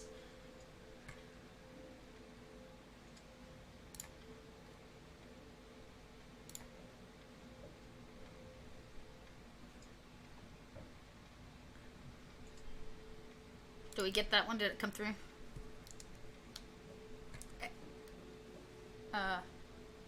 Era, did we get your strength check to hold it? Sorry. Oh, no, that's okay. I was like, did she not? I'm not sure. She's like, no, the eel rolled a 15. Yeah, so you'll need an athletics check to hold it if you want to. Check. Yeah, because it may slip free of you. Oh, yeah. You feel it start to squirm, and you're like, you're grappled, super grappled. Very nicely done, and it's actually your turn now. Okay. So... yeah, I guess I'm gonna spend the rest of my action. I've got the rope in my hand, so I'm just gonna try and wrangle it around his jaws and tie it off tight. Oh, dang! Cool. Okay. I like her. I will if you want to make a sleight of hand, I would take it as that, or you can simply make the dex to be able to hold it and wrap it. Okay. Because you've got the athletics piece down. It's not going anywhere. Okay. Alright, fingers crossed. You start to wrap. You manage to get it around, but it's not completely tied yet. Between holding it and wrapping it in the water, it's like body slamming you and around the boat. But you're close. Next round, you may be able to actually bind its mouth closed. I mean, anybody that wants to help her can this round because it's Lord Florian's turn. So we have a bound. There were 4. We have 1 bound, 1 dead, 1 injured, and 1 being grappled? Nope, we only have 2 left. We have 1 being grappled and 1 bound. That's it. The bound one you gained advantage on. I would give you advantage on her, the one she's grappling, but she's splashing about. So it's actually a disadvantage, so it would be a regular roll. And we have 2 people in the water. We do. But as long as they don't go near the bound eel, it doesn't seem like any of them can make a solid attack unless they break free. In which case, I'm going to try to hit the one that is bound, because I feel like she's doing well enough with her, and she also seems like the type that would be upset if I kill Sealed. She seems like that type that she'd be all mad. It's like as you look over, you're like, she's got it. It's fine. I'm going to be like, you all right then, yes? I'm fine. And I'm going to sort of try to get a really good lunge in on the bound eel. All right, go for it. That's a very well done lunge. I like to... 28 lunge. Killing plus things. tier 10 piercing. You do quite a lot of damage. It doesn't kill it. You hear it like, oh yes it does. This was the other one that was injured. Yes, it does kill it. I lie. You pierce through it again. Black ooze comes out trailing from your rapier as it leaves its squishy side. And the vines that are holding it where it was like flashing about, it just lays limp now in the water. And I say, this was just like when Mummy and Daddy and I went boating in the summer. As I stab it. Stab me next. Put me out of my misery. Put me out of my misery. That makes it Cicerone's turn. Are there any left? There is the one that is in grapple currently with Era. Yeah, that's a mess I don't want to get involved with. Like Steve Irwin. You can definitely pull yourself into the boat if you don't want to swim anymore. You could make that athletics check just to bring yourself in. Yeah, I'll Is there another one? Just the one. No, just the one. Too soon, Era. You may have been flailing about in the water, but you like grab the edge of the boat and like, psh, like a dolphin out of the water as you land gingerly in the boat. It's quite impressive. Water trails behind you, but you land solidly without even making the boat like rock at all. Well done. I'll take a quick drink. Yep. Too much non-alcohol went into me, and I need to rebalance the level. Faraday, it's your turn. What would you like to do, Alyssa? Right. Well, Era says she's fine, so I will attempt to get into the boat. Okay. Yeah, go ahead and make the same athletics check. Not my strong suit. No! You try to get up and in the boat, and you're like, huh! And the whole boat, like, leans, and you're like, whoa! Maybe I shouldn't do that. And you kind of let free. You're now kind of still bobbing in the water. At least you're not drowning or anything. You're just kind of treading water there, but you're definitely not in the boat. It's actually, those eels are all dead. So, beetroot. I love that name. So there's only one. Only alive, one left. right? Yeah, only one left, and it is in grapple with Era as she splashes about the water. Oh no. Okay, well I will see Alyssa struggling, and I'm going to make an attempt to help her into the boat. Okay, yeah, go ahead and make an athletics check. I'd say you guys are working together on this, and with her help, you'll gain advantage. So go ahead and make it with advantage. This is I apologize That's ahead of okay. time. Okay, that's one. Let's do another one. I'm not a very strong character here. Okay, a 12 is actually not bad. It takes you a second. You guys have to kind of heave and hoe and get the rocking going. Malone's like, what are you doing? As he's trying to, like, keep the boat in place. But you manage to get a little bit of a rock and pull at just the right time. And with the ebb and flow of the boat, Faraday comes splashing on very ungracefully. But you make it. You have definitely helped her out of the water. Alright, it is the final eel's turn. It is not damaged, but its mouth is being bound. So it's going to have to choose. Does it break the rope or does it break the grapple? It's going to try to break the grapple, which means it's going to make another dexterity check against a strength check for you, Era. Okay. So it adds 2 to that. So that's a 17. Yes! It starts to, like, slither free. Now, here's what I'm going to do because it's actually your turn. You have a rope around its mouth. Mm-hmm. I'm gonna let you make a, well, you tell me. The rope is basically, you got it trailed around its mouth. You're gonna give a pull at that rope if you want to stop it, or you can let it escape. Can I do something actually entirely different? Yes, of course you can, if you have a better idea. What I would like to do is attempt to punch it in the face and try and stun it. Okay. Oh, yeah, sure. Like a stunning strike? Ish. I don't really have that ability. Okay. But like some kind of like face punch. Let's see how hard you punch it, I guess is the better option. Let's get the hit first, and let's see if you can do it. Okay, that's a strength, I think. It is a 15 that hits, so you do manage to hit it. The real question is how much damage do you do to see if it's stunned? That is a good question. It's like a 1d4, right? With your fist? Yeah. Okay. Plus 4! plus 3. Plus 3. Plus 3, alright. So a 7, and that's considered a critical damage by your fist. So you just rear back and just, like, lay into this eel as it begins to swim away. There is rope around its mouth, so it can't get its jaws completely open. It'll have to deal with that next turn.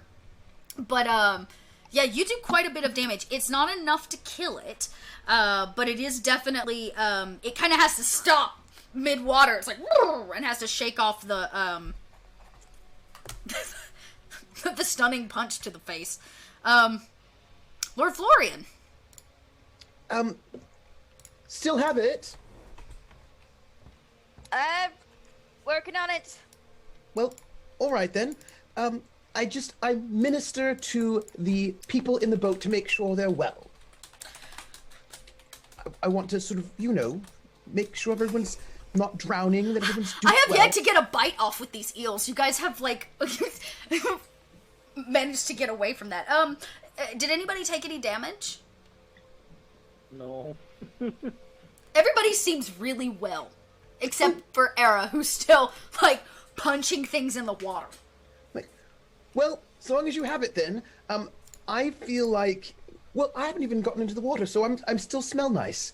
So I sit down, and I am just waiting for Era to finish, and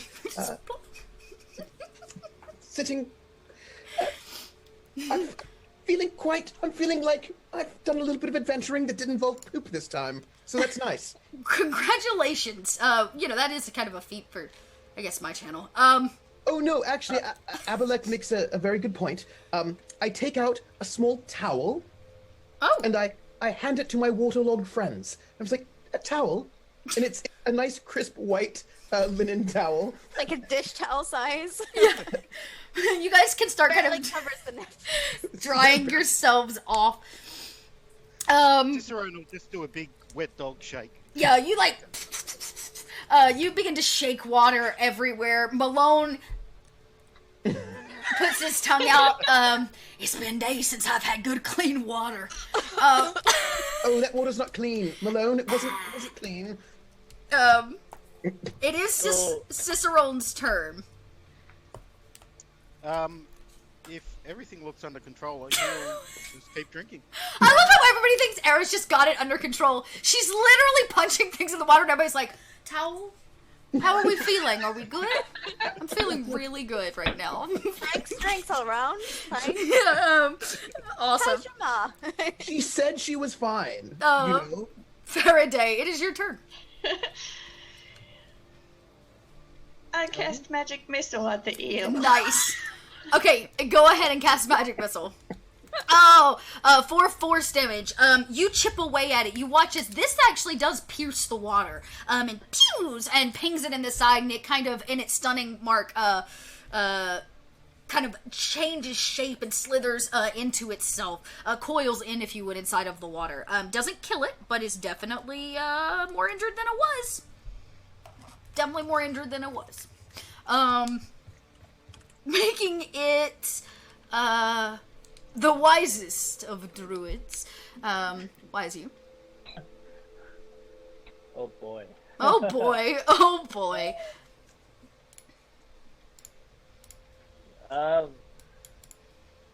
You sure you're okay out there, Era?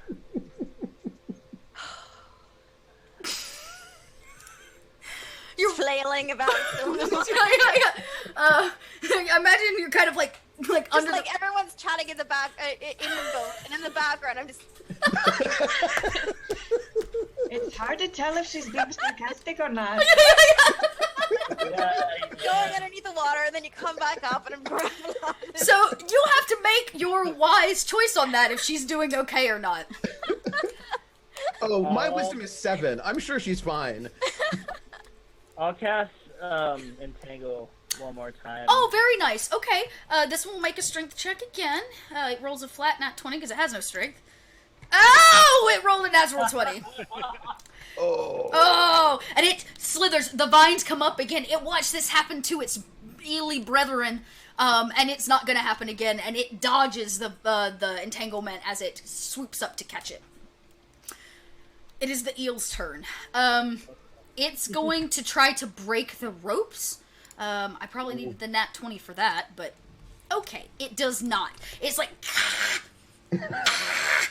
They're not like terribly tight, but it can't get it off its snout, and so it's kind of like, and it just keeps like opening its mouth with like lots of strain, trying to break the ropes, which means it can't really make a bite attack on you, which is all it can do. I didn't plan for ropage or grappling. Gotta keep you on your toes. You know, you guys are doing great. It's actually Era's turn. Okay. We're gonna go for another punch on it. Okay. Why not? Go Why ahead. not? Ooh. Oh, 10 doesn't work. Shit. 10, you're getting tired. You've been swimming a while, too. Like, you've been swimming a while. I have a question. Can I give her my inspiration? The book says I can give my inspiration die to someone. You totally can, if you want to give her the inspiration. So that she might use this for advantage. And at this point in time, I've like pulled out my wine skin, which actually has tea in it, and I say, Era, you're doing so lovely. You have this. You'll take what are you doing? Well, whatever you're doing, you'll be wonderful. And I give you my inspiration die so that you may have that at advantage. Somehow, his bumbling words inspire the shit out of you. And all right. roll it up again. So you'll take advantage. Nice. Oh, Lord. So in this case, we'll take the 17 as the higher 2 of that roll. And sure enough, that's a hit. So go ahead and let's see if you can't get the rest of the damage. Are you fist attacking again? Yes. Okay. Plus So plus, yeah. So 5 points. That is all it needed.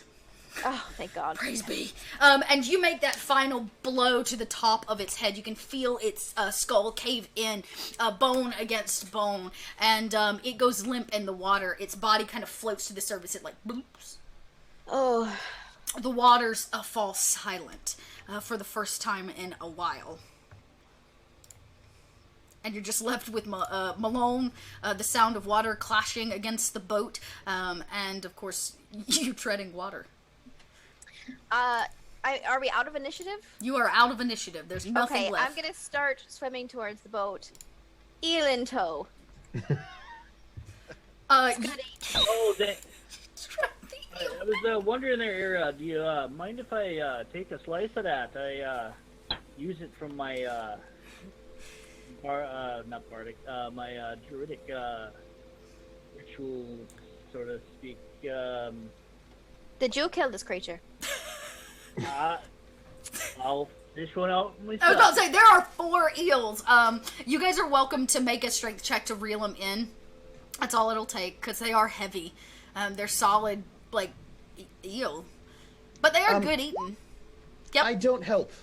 You are able to get one in the boat with no problem. You have the rope to help you, Era, and you guys reel in 2 of the dead eels. One of them has a crushed skull. The other one seemed to have these like skewer marks, but they're yours. They bleed out this black viscousness into the bottom of the boat, which seeps through the crack and into the water below.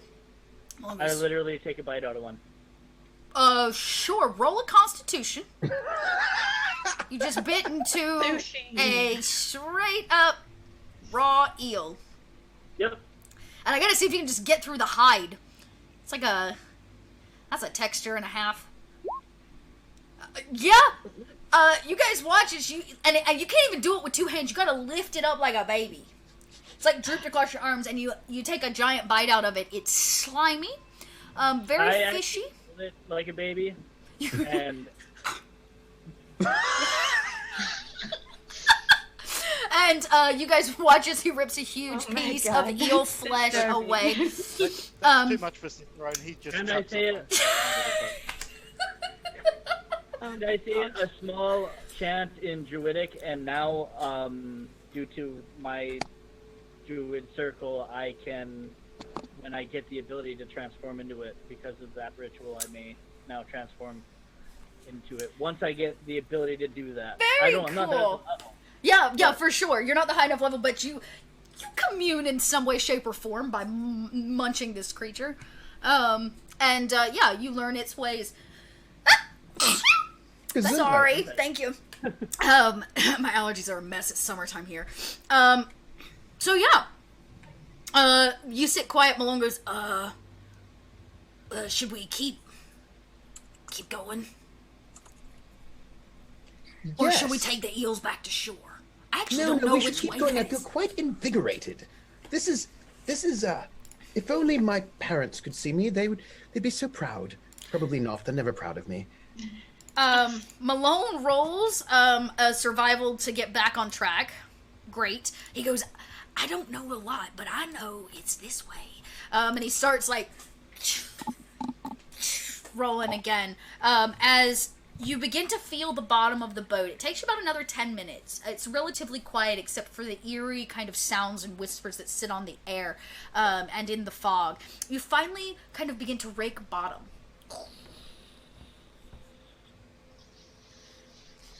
Long goes, I think we're here. What is this big column of light? How is it doing? Is it like it's relaxing? Much closer now, and the green vibe or the green light seems to permeate through the fog. Malone can't see it, but all of you can. It lets off a different vibrancy, and it creates a silhouette for this kind of rocky beach line. I take it it's that green that says sickness and badness, as opposed to the green that says healthy and great. Yeah. Like a chartreuse. I'm just feeling like this is not like the healthy green. Yeah, but like, definitely not. It seems to be yeah, that seems to be about right. You also, for those of you that want to roll a perception, you can, to try to get more information other than the basic silhouette of the island. Ooh, 10. Ooh, nope. Focused on my eel. Okay! Cicerone, you realize maybe it's your drunken stupor, you don't know. But it's not just the rocky coastline of this, island, this inlet island of this lake. There seems to be a structure. The light itself is coming from this kind of very plateaued, shaped structure. You may be able to recognize it as some kind of... maybe a place of worship, or some kind of house for a god. It seems to be some kind of seaside cylindrical, could be a tower. You're not 100% sure, but there is definitely some kind of structure there. There's definitely holy wine there, so Cicerone just makes a beeline for it. Oh, I say, where are you going? Mr. Cicero? Church, wine, you know the drill. We're going to church. Lord, I hope not. Malone goes, I don't church, and this here boat's about to set sail, so you're either coming with or you're getting off. I think you should just stay here with us. You don't have to go into the island, but could you wait for us to be done? I'd hate to be stranded here. You got my eel. All right, I'll babysit the eels. And my axe. And he goes, well, don't dilly-dally. I have a present. Dilling. No shenanigans. Dilly-dallying. Florian takes out a vial from his pack Okay. with a liquid in it. And he uncorks it. Oh, And he God. puts some of the liquid on his finger. And he recorks it and puts the vial back in his pack. And then he touches it to Malone's neck. It's a very lovely perfume. There you go. You What smell is it? lovely. And trudges after Cicerone. He goes, but wait, I didn't want to smell. Oh, no. He goes, guess I'm going to just sit here. And he kind of begins humming another sea shanty while he waits on the banks of this scary-ass island with But two now he dead smells eels. nice. Great. Everything Malone needed to smell nice. He's like, all right. That won't attract wildlife. That way I know. We'll make him a total sitting duck. And you guys kind of step foot on the island. You realize the shoreline of this is these kind of black, very smooth stones. So your feet actually kind of sink in here on the shoreline as you head up. No sand. You realize that the majority of this piece of island is maybe a whole piece of rock, black rock. It is very dense. Who's navigating? I need a survival check from whoever's navigating. I think maybe I'll do it. Yeah, you can. Yeah, I'll help you out. Okay, yeah, go ahead.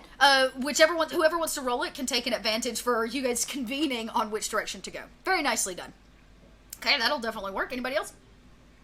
Mm-hmm. Great.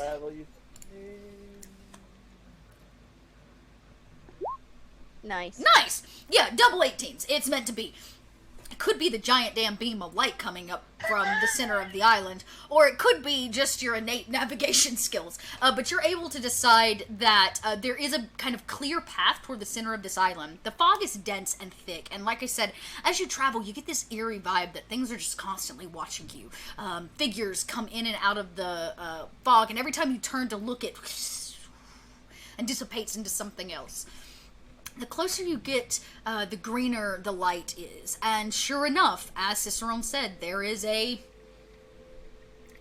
some kind of structure. It's kind of spherical in nature, multi-stories high. The beam of light seems to be coming off the top of it, the way a lighthouse may project outwards, but this time it's projecting straight up. This seems to be an ancient building. There's signs of just general wear and tear and damage. Before we get too much farther in, I do feel like, as we are now adventuring companions and lifelong friends, I feel like I should tell you something, just in case. If we encounter a woman, with like a lot of acid damage on the side of her face, who's not really pleased to see us, that is sort of my fault. Not exactly my fault, really not my fault at all. Really the fault of people I was with, you know. But just note that there may be a really angry woman with, like, acid face. Acid face. Don't... What are you on about?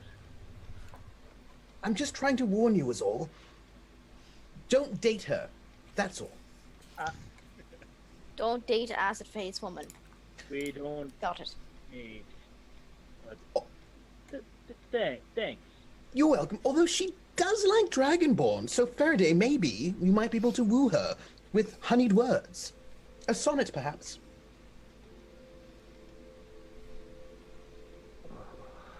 Oh, God.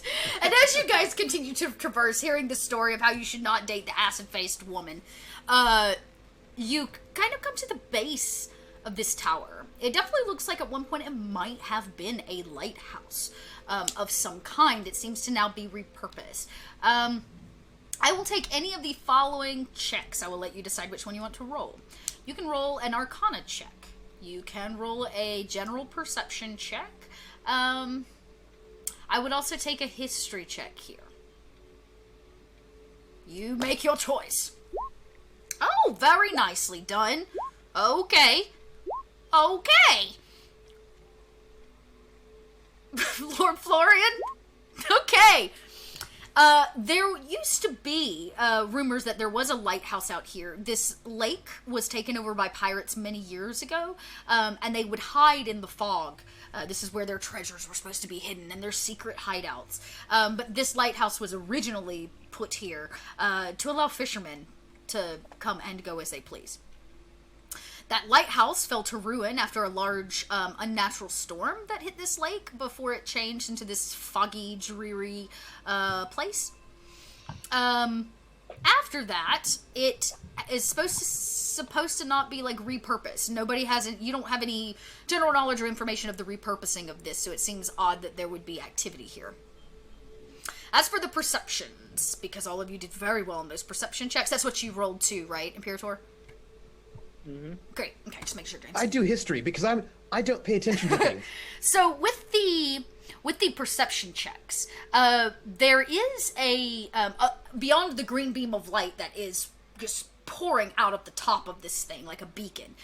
The upper floors, there are a couple windows. There seems to be some kind of light flickering, as if more like candlelight or somebody's home, if that makes sense.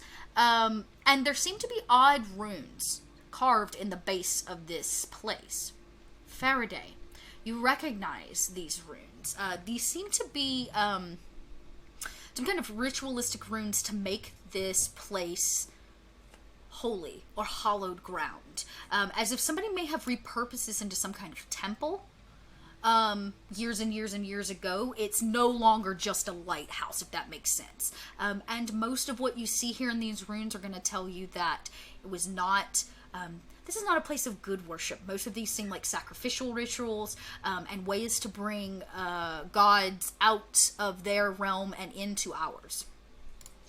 Can I make a religion check? I'm sorry? I've seen this sort of thing before. Can I make a religion check? Yeah, you totally can make a religion check. Ooh, yeah. Yeah, definitely when you notice, because you'll see them, you'll like see the runes, you're like, ooh. Let me see if I can get more information. I don't know dick. It's not that you don't know anything, but what surprises you is that you can't put it to anything. Even you, Lord Florian, at a 13, are like, when they're kind of pointed out, they don't seem to connect to anything that you know.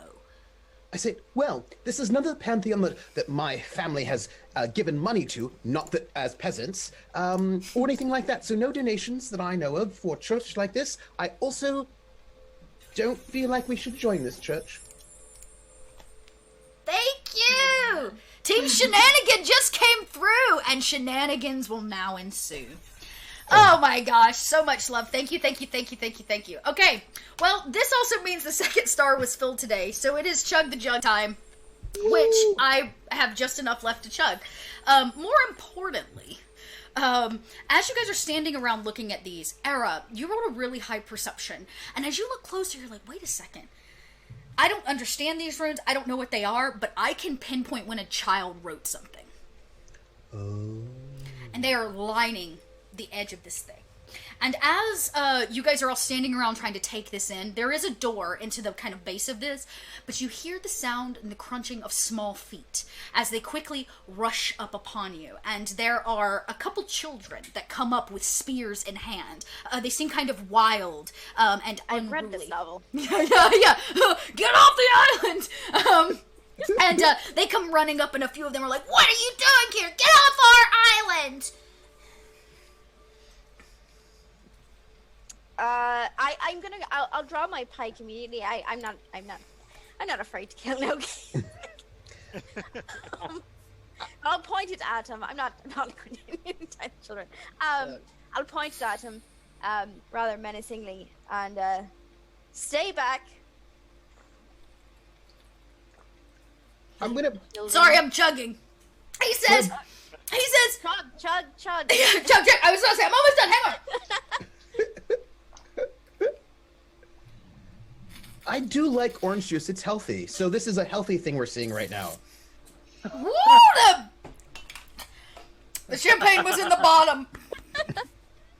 There it is, gang. We cleared the Sunday Funday jug. I was gonna put it in frame, but I'm not doing very good. There we go. These kids, they come up and they're like, they say, no, you're trespassing on our island. I'm gonna bust out my persuasion. That's true. I'm gonna say, now, children, we're here just checking to make sure everything's all right. Now, there's no need for weaponry. We're all good friends here. So, please, why don't you educate us on what indeed is happening in this place? Get out of here! Dad's taking a nap! He's not gonna like you being here! One of the other kids goes, we ain't gotta tell you nothing. No, you don't have to, but we're friends. I'm Florian, and we're just here to check you out. You all seem like good children. How's it going? How's your day? Who's your dad? Who's your daddy? Who is your daddy? You ask a lot of questions. Our daddy's snapping, and we don't want to wake him up, because when he's not awake, then we can play. Oh, well then we won't wake him up then. Really? We gotta be quiet. You want us to show you what we did? Yes, I would love that. Oh! And other kids go, yeah, let's show them. You're not gonna tell on us, are you? Oh, no, of course not. I never tell my father anything. Okay. Why would I tell yours? Okay. And so the kids literally lead you, like, in. There's about 4 of them. They wear little clothing, seems to just be whatever they could find around this kind of barren, rocky place. And they, kind of pitter whispering. I know, it's so silly. All the way up the stairs. You guys have quite a ways to go as you round floor after floor after floor. The bottom level seems to be nothing but like an entryway. It's mostly empty. As you peer into the floors, there's not even a door on it. It's just an open archway that the spiral staircase hits every landing. They seem to be living in this place. There seem to be tiny beds and kind of sleeping areas and nests. There are strange wooden toys, stuff that they've probably made from rocks. A couple dolls that seem to be made from maybe palm tree or some kind of tree needles and leaves. And finally you guys reach the top. They have run all the way up and are kind of waiting on you as you get there. And you see it. The floor that had the light flickering, there's a candle. And in the corner, in a rocking chair, is a kind of dark figure. He wears a large cloak.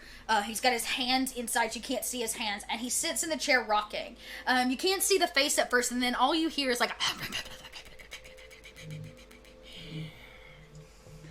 Shh, Daddy's sleeping. I lean over to the child who's most friendly, and I say, "So, how long have you been here?" Whispering so as not to wake Dad. Oh, forever. Daddy made us from rocks and sands and bones of his own ribs. Shh, don't tell our secret. Wow, your father seems quite powerful. He has this... His dad room is upstairs. While he sleeps, we play. Oh, what's in his dad room? Should we show him? I don't know. It's kind of a secret place. I know. But it sounds fun. It is so much fun. It's where the bodies are hid. Cicerone will say way too loudly, "Where does he keep his booze?" Oh, his dad juice? He keeps it in the closet. Dad juice. You need to check the dad juice. They say, oh, it makes him angry sometimes. Maybe you should. Yeah. If he doesn't have any dad juice, then he can't be angry. He finds out what we did. Yeah. One of them says a little loud. He kind of like, as he kind of turns and flops. As he shifts about in his sleep, you kind of get a glimpse of his face. He seems to be much older. And for those of you that use magic a lot, you know that there is negative magic that can affect you in different ways and can affect the body physically over time. It seems that this is something of that sort. Imagine Emperor Palpatine sleeping in a rocking chair. So wholesome. Yeah. That's what I was afraid of. Oh, this is a magic tower, isn't it? No, this is just his scary closet. And he opens up the closet, and Cicerone, you see, he has rigged up here some kind of, fermenting system. There's like a couple old barrels and bins, and some kind of bathtub is being used. He is brewing, his own very tasty what did he call it? Yeah, dad juice. Yeah, I'll pull out my flask and start filling it up. Oh. Take a swig to taste it. Roll a constitution check. It's not done. There aren't any pigs, are there? I'm sorry, what was that? So there aren't any pigs, are there? There are no pigs. But you take a swig of this.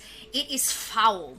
It's either not done or it's atrocious. You're not sure what he's making it from, specifically as you did not see a whole lot of plant life, and definitely did not see, like, berries or anything that you could ferment from. So what he's fermenting from, you're completely unsure. unknown. It's very disgusting, but the fact that he makes his own children out of things like leaves, rocks, and his own ribs, you should be concerned. The kids go, okay, you wanna see? Yes, please take us there. Okay. Okay, all right. And they go, shh, they're playing. Pretend, and we don't want to mess them up. Okay. And they, like, creep up. You see that there's a hatch in the ceiling that has a ladder that leads up to it. The first child goes up and very quietly, as if they've done this 1,000 times, like, push it back. And he goes up, the next 3 go up, and I'm guessing all of you after them? Yes, well, Florian will, because he's having fun with the children. Great! He's also... Does anybody want to do anything before you head up to the next floor and follow the children? Great. As you guys exit out this top hatch, it puts you at the upper floor of this tower, where clearly there was a mechanism that probably once spun. But now, all that's left of it is the base kind of area. And what you see is this giant beam of green light. And it pings from runes all in the floor, as if he has been using this area to cast bad or evil magic. But what scares you the most are the extra children, another 5 of them, that are playing. Ring around the run, he push pull a posy, and they're like dancing inside the circle. They've taken chalk and other like crayons and things, and they filled in lines that were missing and have created a magic circle. And they seem to be playing. There's a little girl that sits in the center, and she has these dolls in her hand, and she says, "Ha ha, Daddy's wearing a diaper. Ha ha ha ha." And it seems whatever is going on here is definitely affecting the area. Kill them. Kill them all! The kids go, isn't it fun? Do you guys want to join in the circle? Oh, well, this seems fun. Well, I have an idea, though. I know even better games that are even more fun, and so does Faraday. A better game than this one? Daddy Yes. doesn't let us come up and draw in his special circle. He says we can't art when he arts. Oh, well, that's no fun. No. And the child in the middle keeps going, Daddy's in a diaper. Baby daddy, wah, wah, wah. You know, we hid something on this island. It's a game called Scavenger Hunt. Scavenger? Yes, we hid a treasure on the island, and it would be fun if you could find it. He goes, I'm gonna let you choose. Is this a deception? Or are you, I'm trying to be persuasive. I'm trying to get them to, like... That was my question. Okay, roll a persuasion then. They're good fun. Oh, not really. Daddy says there's nothing on this island but us. Our island. Yeah, our island, they say in unison. Well, Faraday, do you have a good game for them, then? I feel like you know about this sort of thing.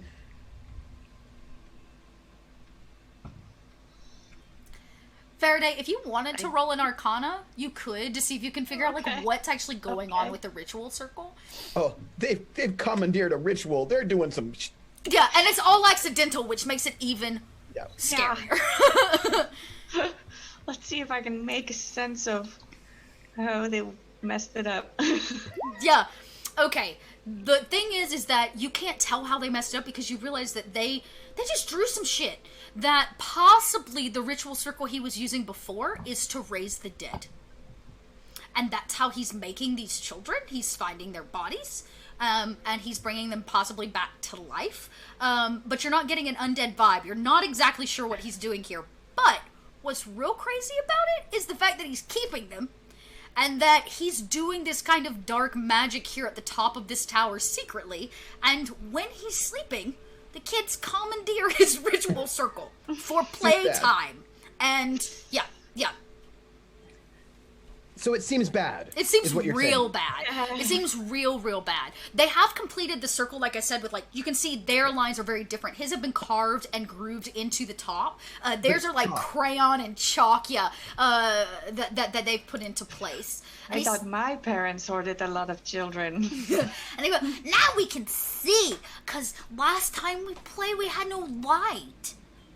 But look, we made this pretty green light. How did you do that? Oh, we started drawing, and then our artwork made it happen. Oh. Huh. Magic. How long has your father been asleep? Oh, he takes a nap every day. He says that it reinvigorates his spirit. Okay. He'll be up soon, though. Oh. Beetroot.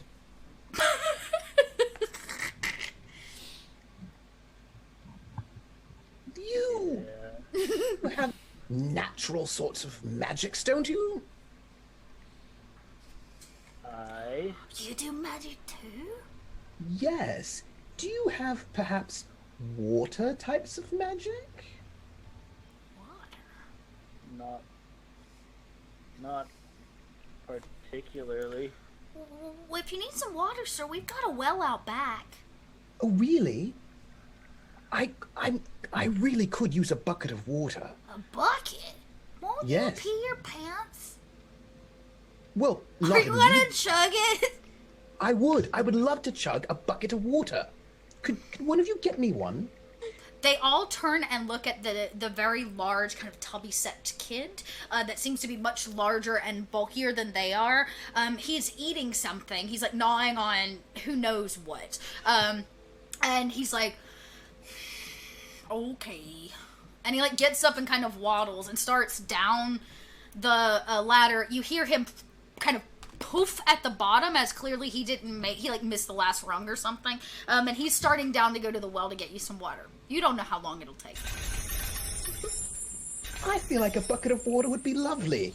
Don't you think this situation really calls for me chugging a bucket of water? Well, Daddy has a special juice. You could chug that. It always makes him feel things. Do you need to feel things? Well, and another one goes, that's not what Daddy says. Daddy says it helps him from feeling things.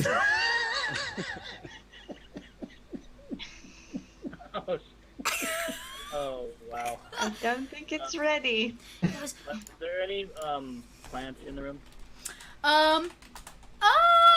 Yeah, well, are you looking for living plants or...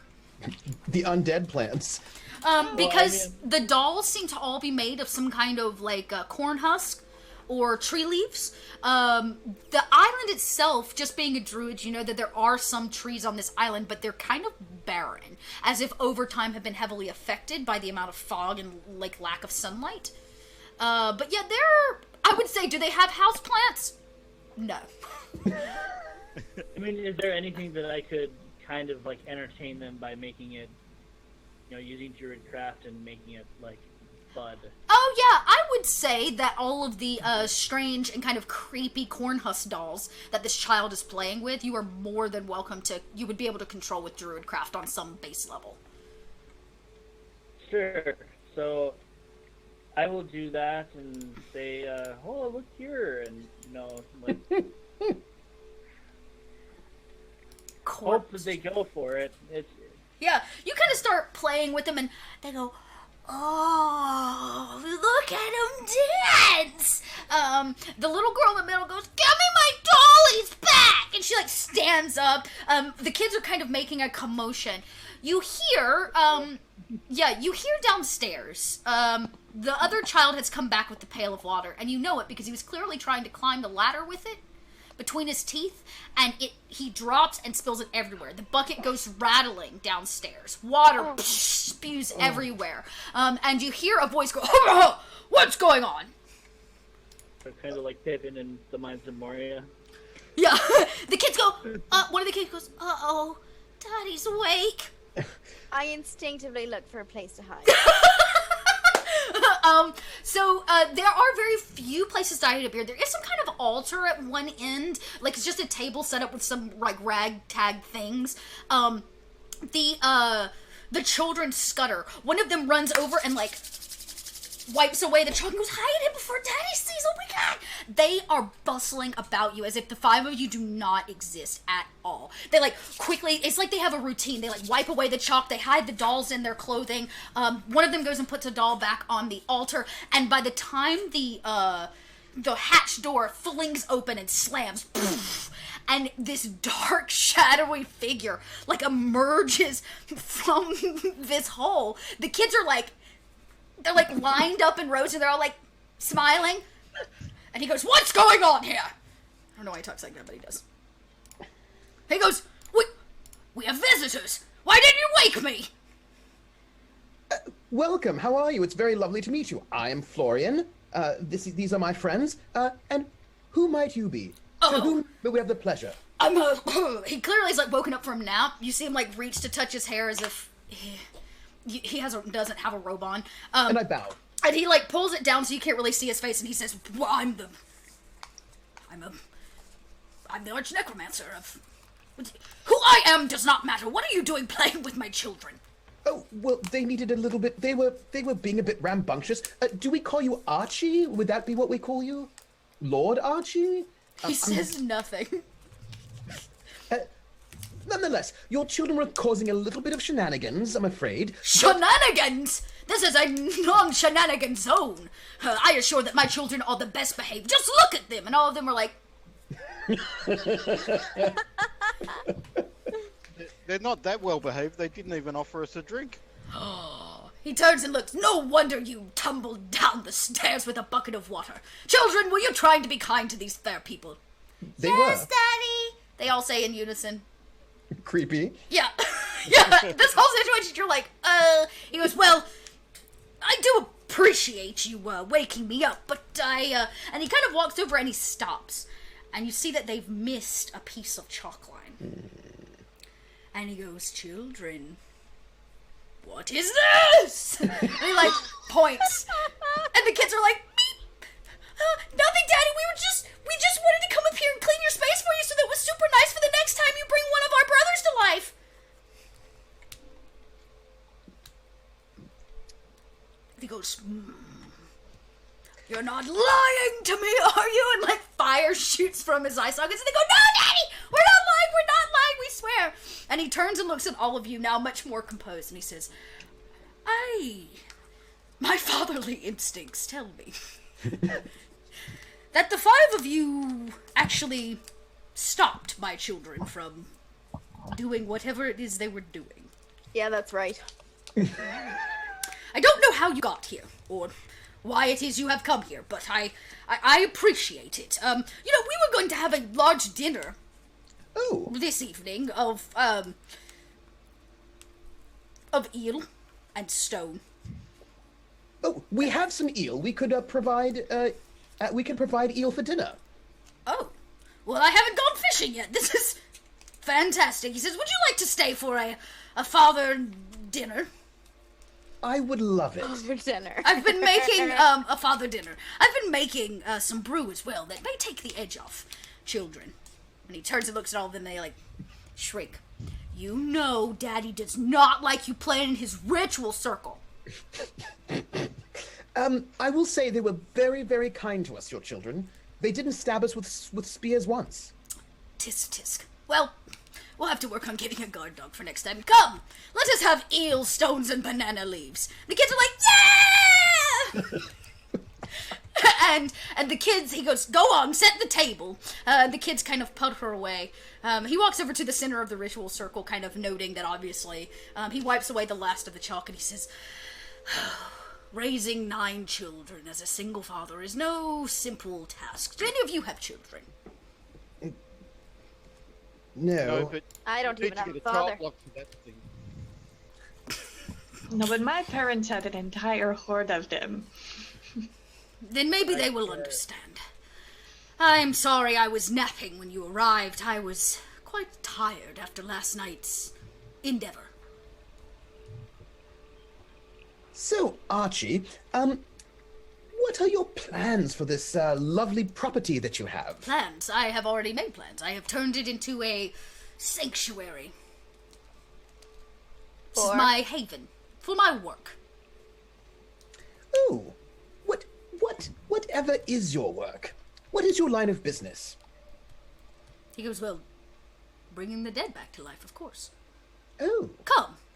Let us have you for dinner. I mean, have dinner. We'll see you downstairs.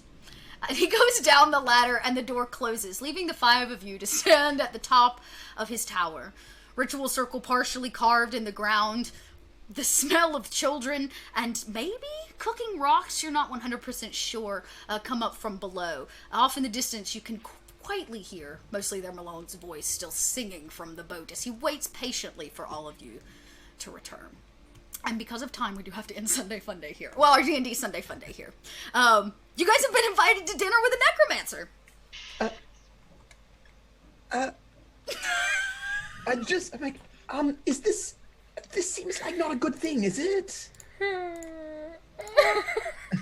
Just because he's a necromancer doesn't mean he's bad. Is that true? I've never met a necromancer before, so... He seems very nice. We're here now, and I'm hungry. And you guys got 2 eels. He did offer booze as well. He did. That got awful closet booze, but... We probably should go get Mr. Malone and invite him to dinner as well. Don't you think? It's only polite. I'm not going out there. I'm not going. You guys end up leaving Malone at the boat. No, we're going to invite him to dinner. Of course. It would be rude not to. One can't be rude. And one cannot be rude. So we're gonna go around and let you guys give us your quickie outro one more time so we can get switched over. I want to thank everybody for hanging out today, for being a part of this literal shenanigan-based Father's Day adventure. One can only hope that now that the green beam of light is gone, that fathers all over Famerin are putting their pants back on. But Dot, you didn't answer the important question, and I don't think we can end without knowing. How was dinner? Well, Fishy. It was fishy. Definitely cooked with these black rocks, which give it a kind of salty, grainy finish. But they take all those eels and wrap them in some kind of odd banana leaf or large leaf. It's the kids ate it, and the rest of dinner is, well, that's a story for another day. Do you get served? Who knows? Does Lord Florian make it home to his father? Or does he become dinner for another dad? Can we convince the arch necromancer just to talk business? Like, what is your business plan? Yeah. Put on your business pants. Love it. All right, well, let's go around. We're going to go backwards this time. You guys give us who you are, where we can find you online when you're not hanging out at the dot lot. And we'll go. You know what, Trooper? You're up.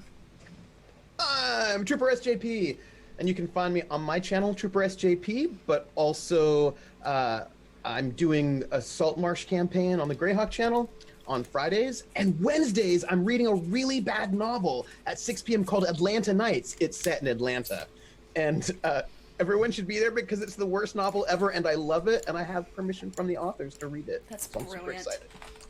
Very exciting. Let's see. And Scum and Villainy. I'm gonna be on Scum and Villainy in July. Scum and Villainy starting in July. You'll be here Tuesdays through the month of July to bring Scum and Villainy to the universe. Yeah, I totally forgot about that. Adelaide. Yeah, that's me. My Twitter handle is oadelaide, like oh hey, OH. And I'm also gonna be in Scum and Villainy. Super excited. It has been a pleasure to play with Dot and with Lord Florian. He won't be in the campaign, but it's been. I love it. I will be playing a totally different character. I help run Taverns of Dragons, which is another D&D Discord. Play a lot of those dragons. I don't really Twitch, so you can't find me there. I mean, you can, but you can't find me there. And yeah, that's about it. Hit me up on Twitter. more than happy to make new friends.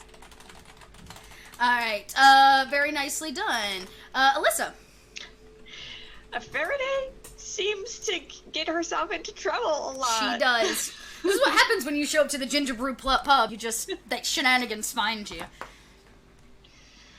Well, this was really fun. It was great to hang out with everybody.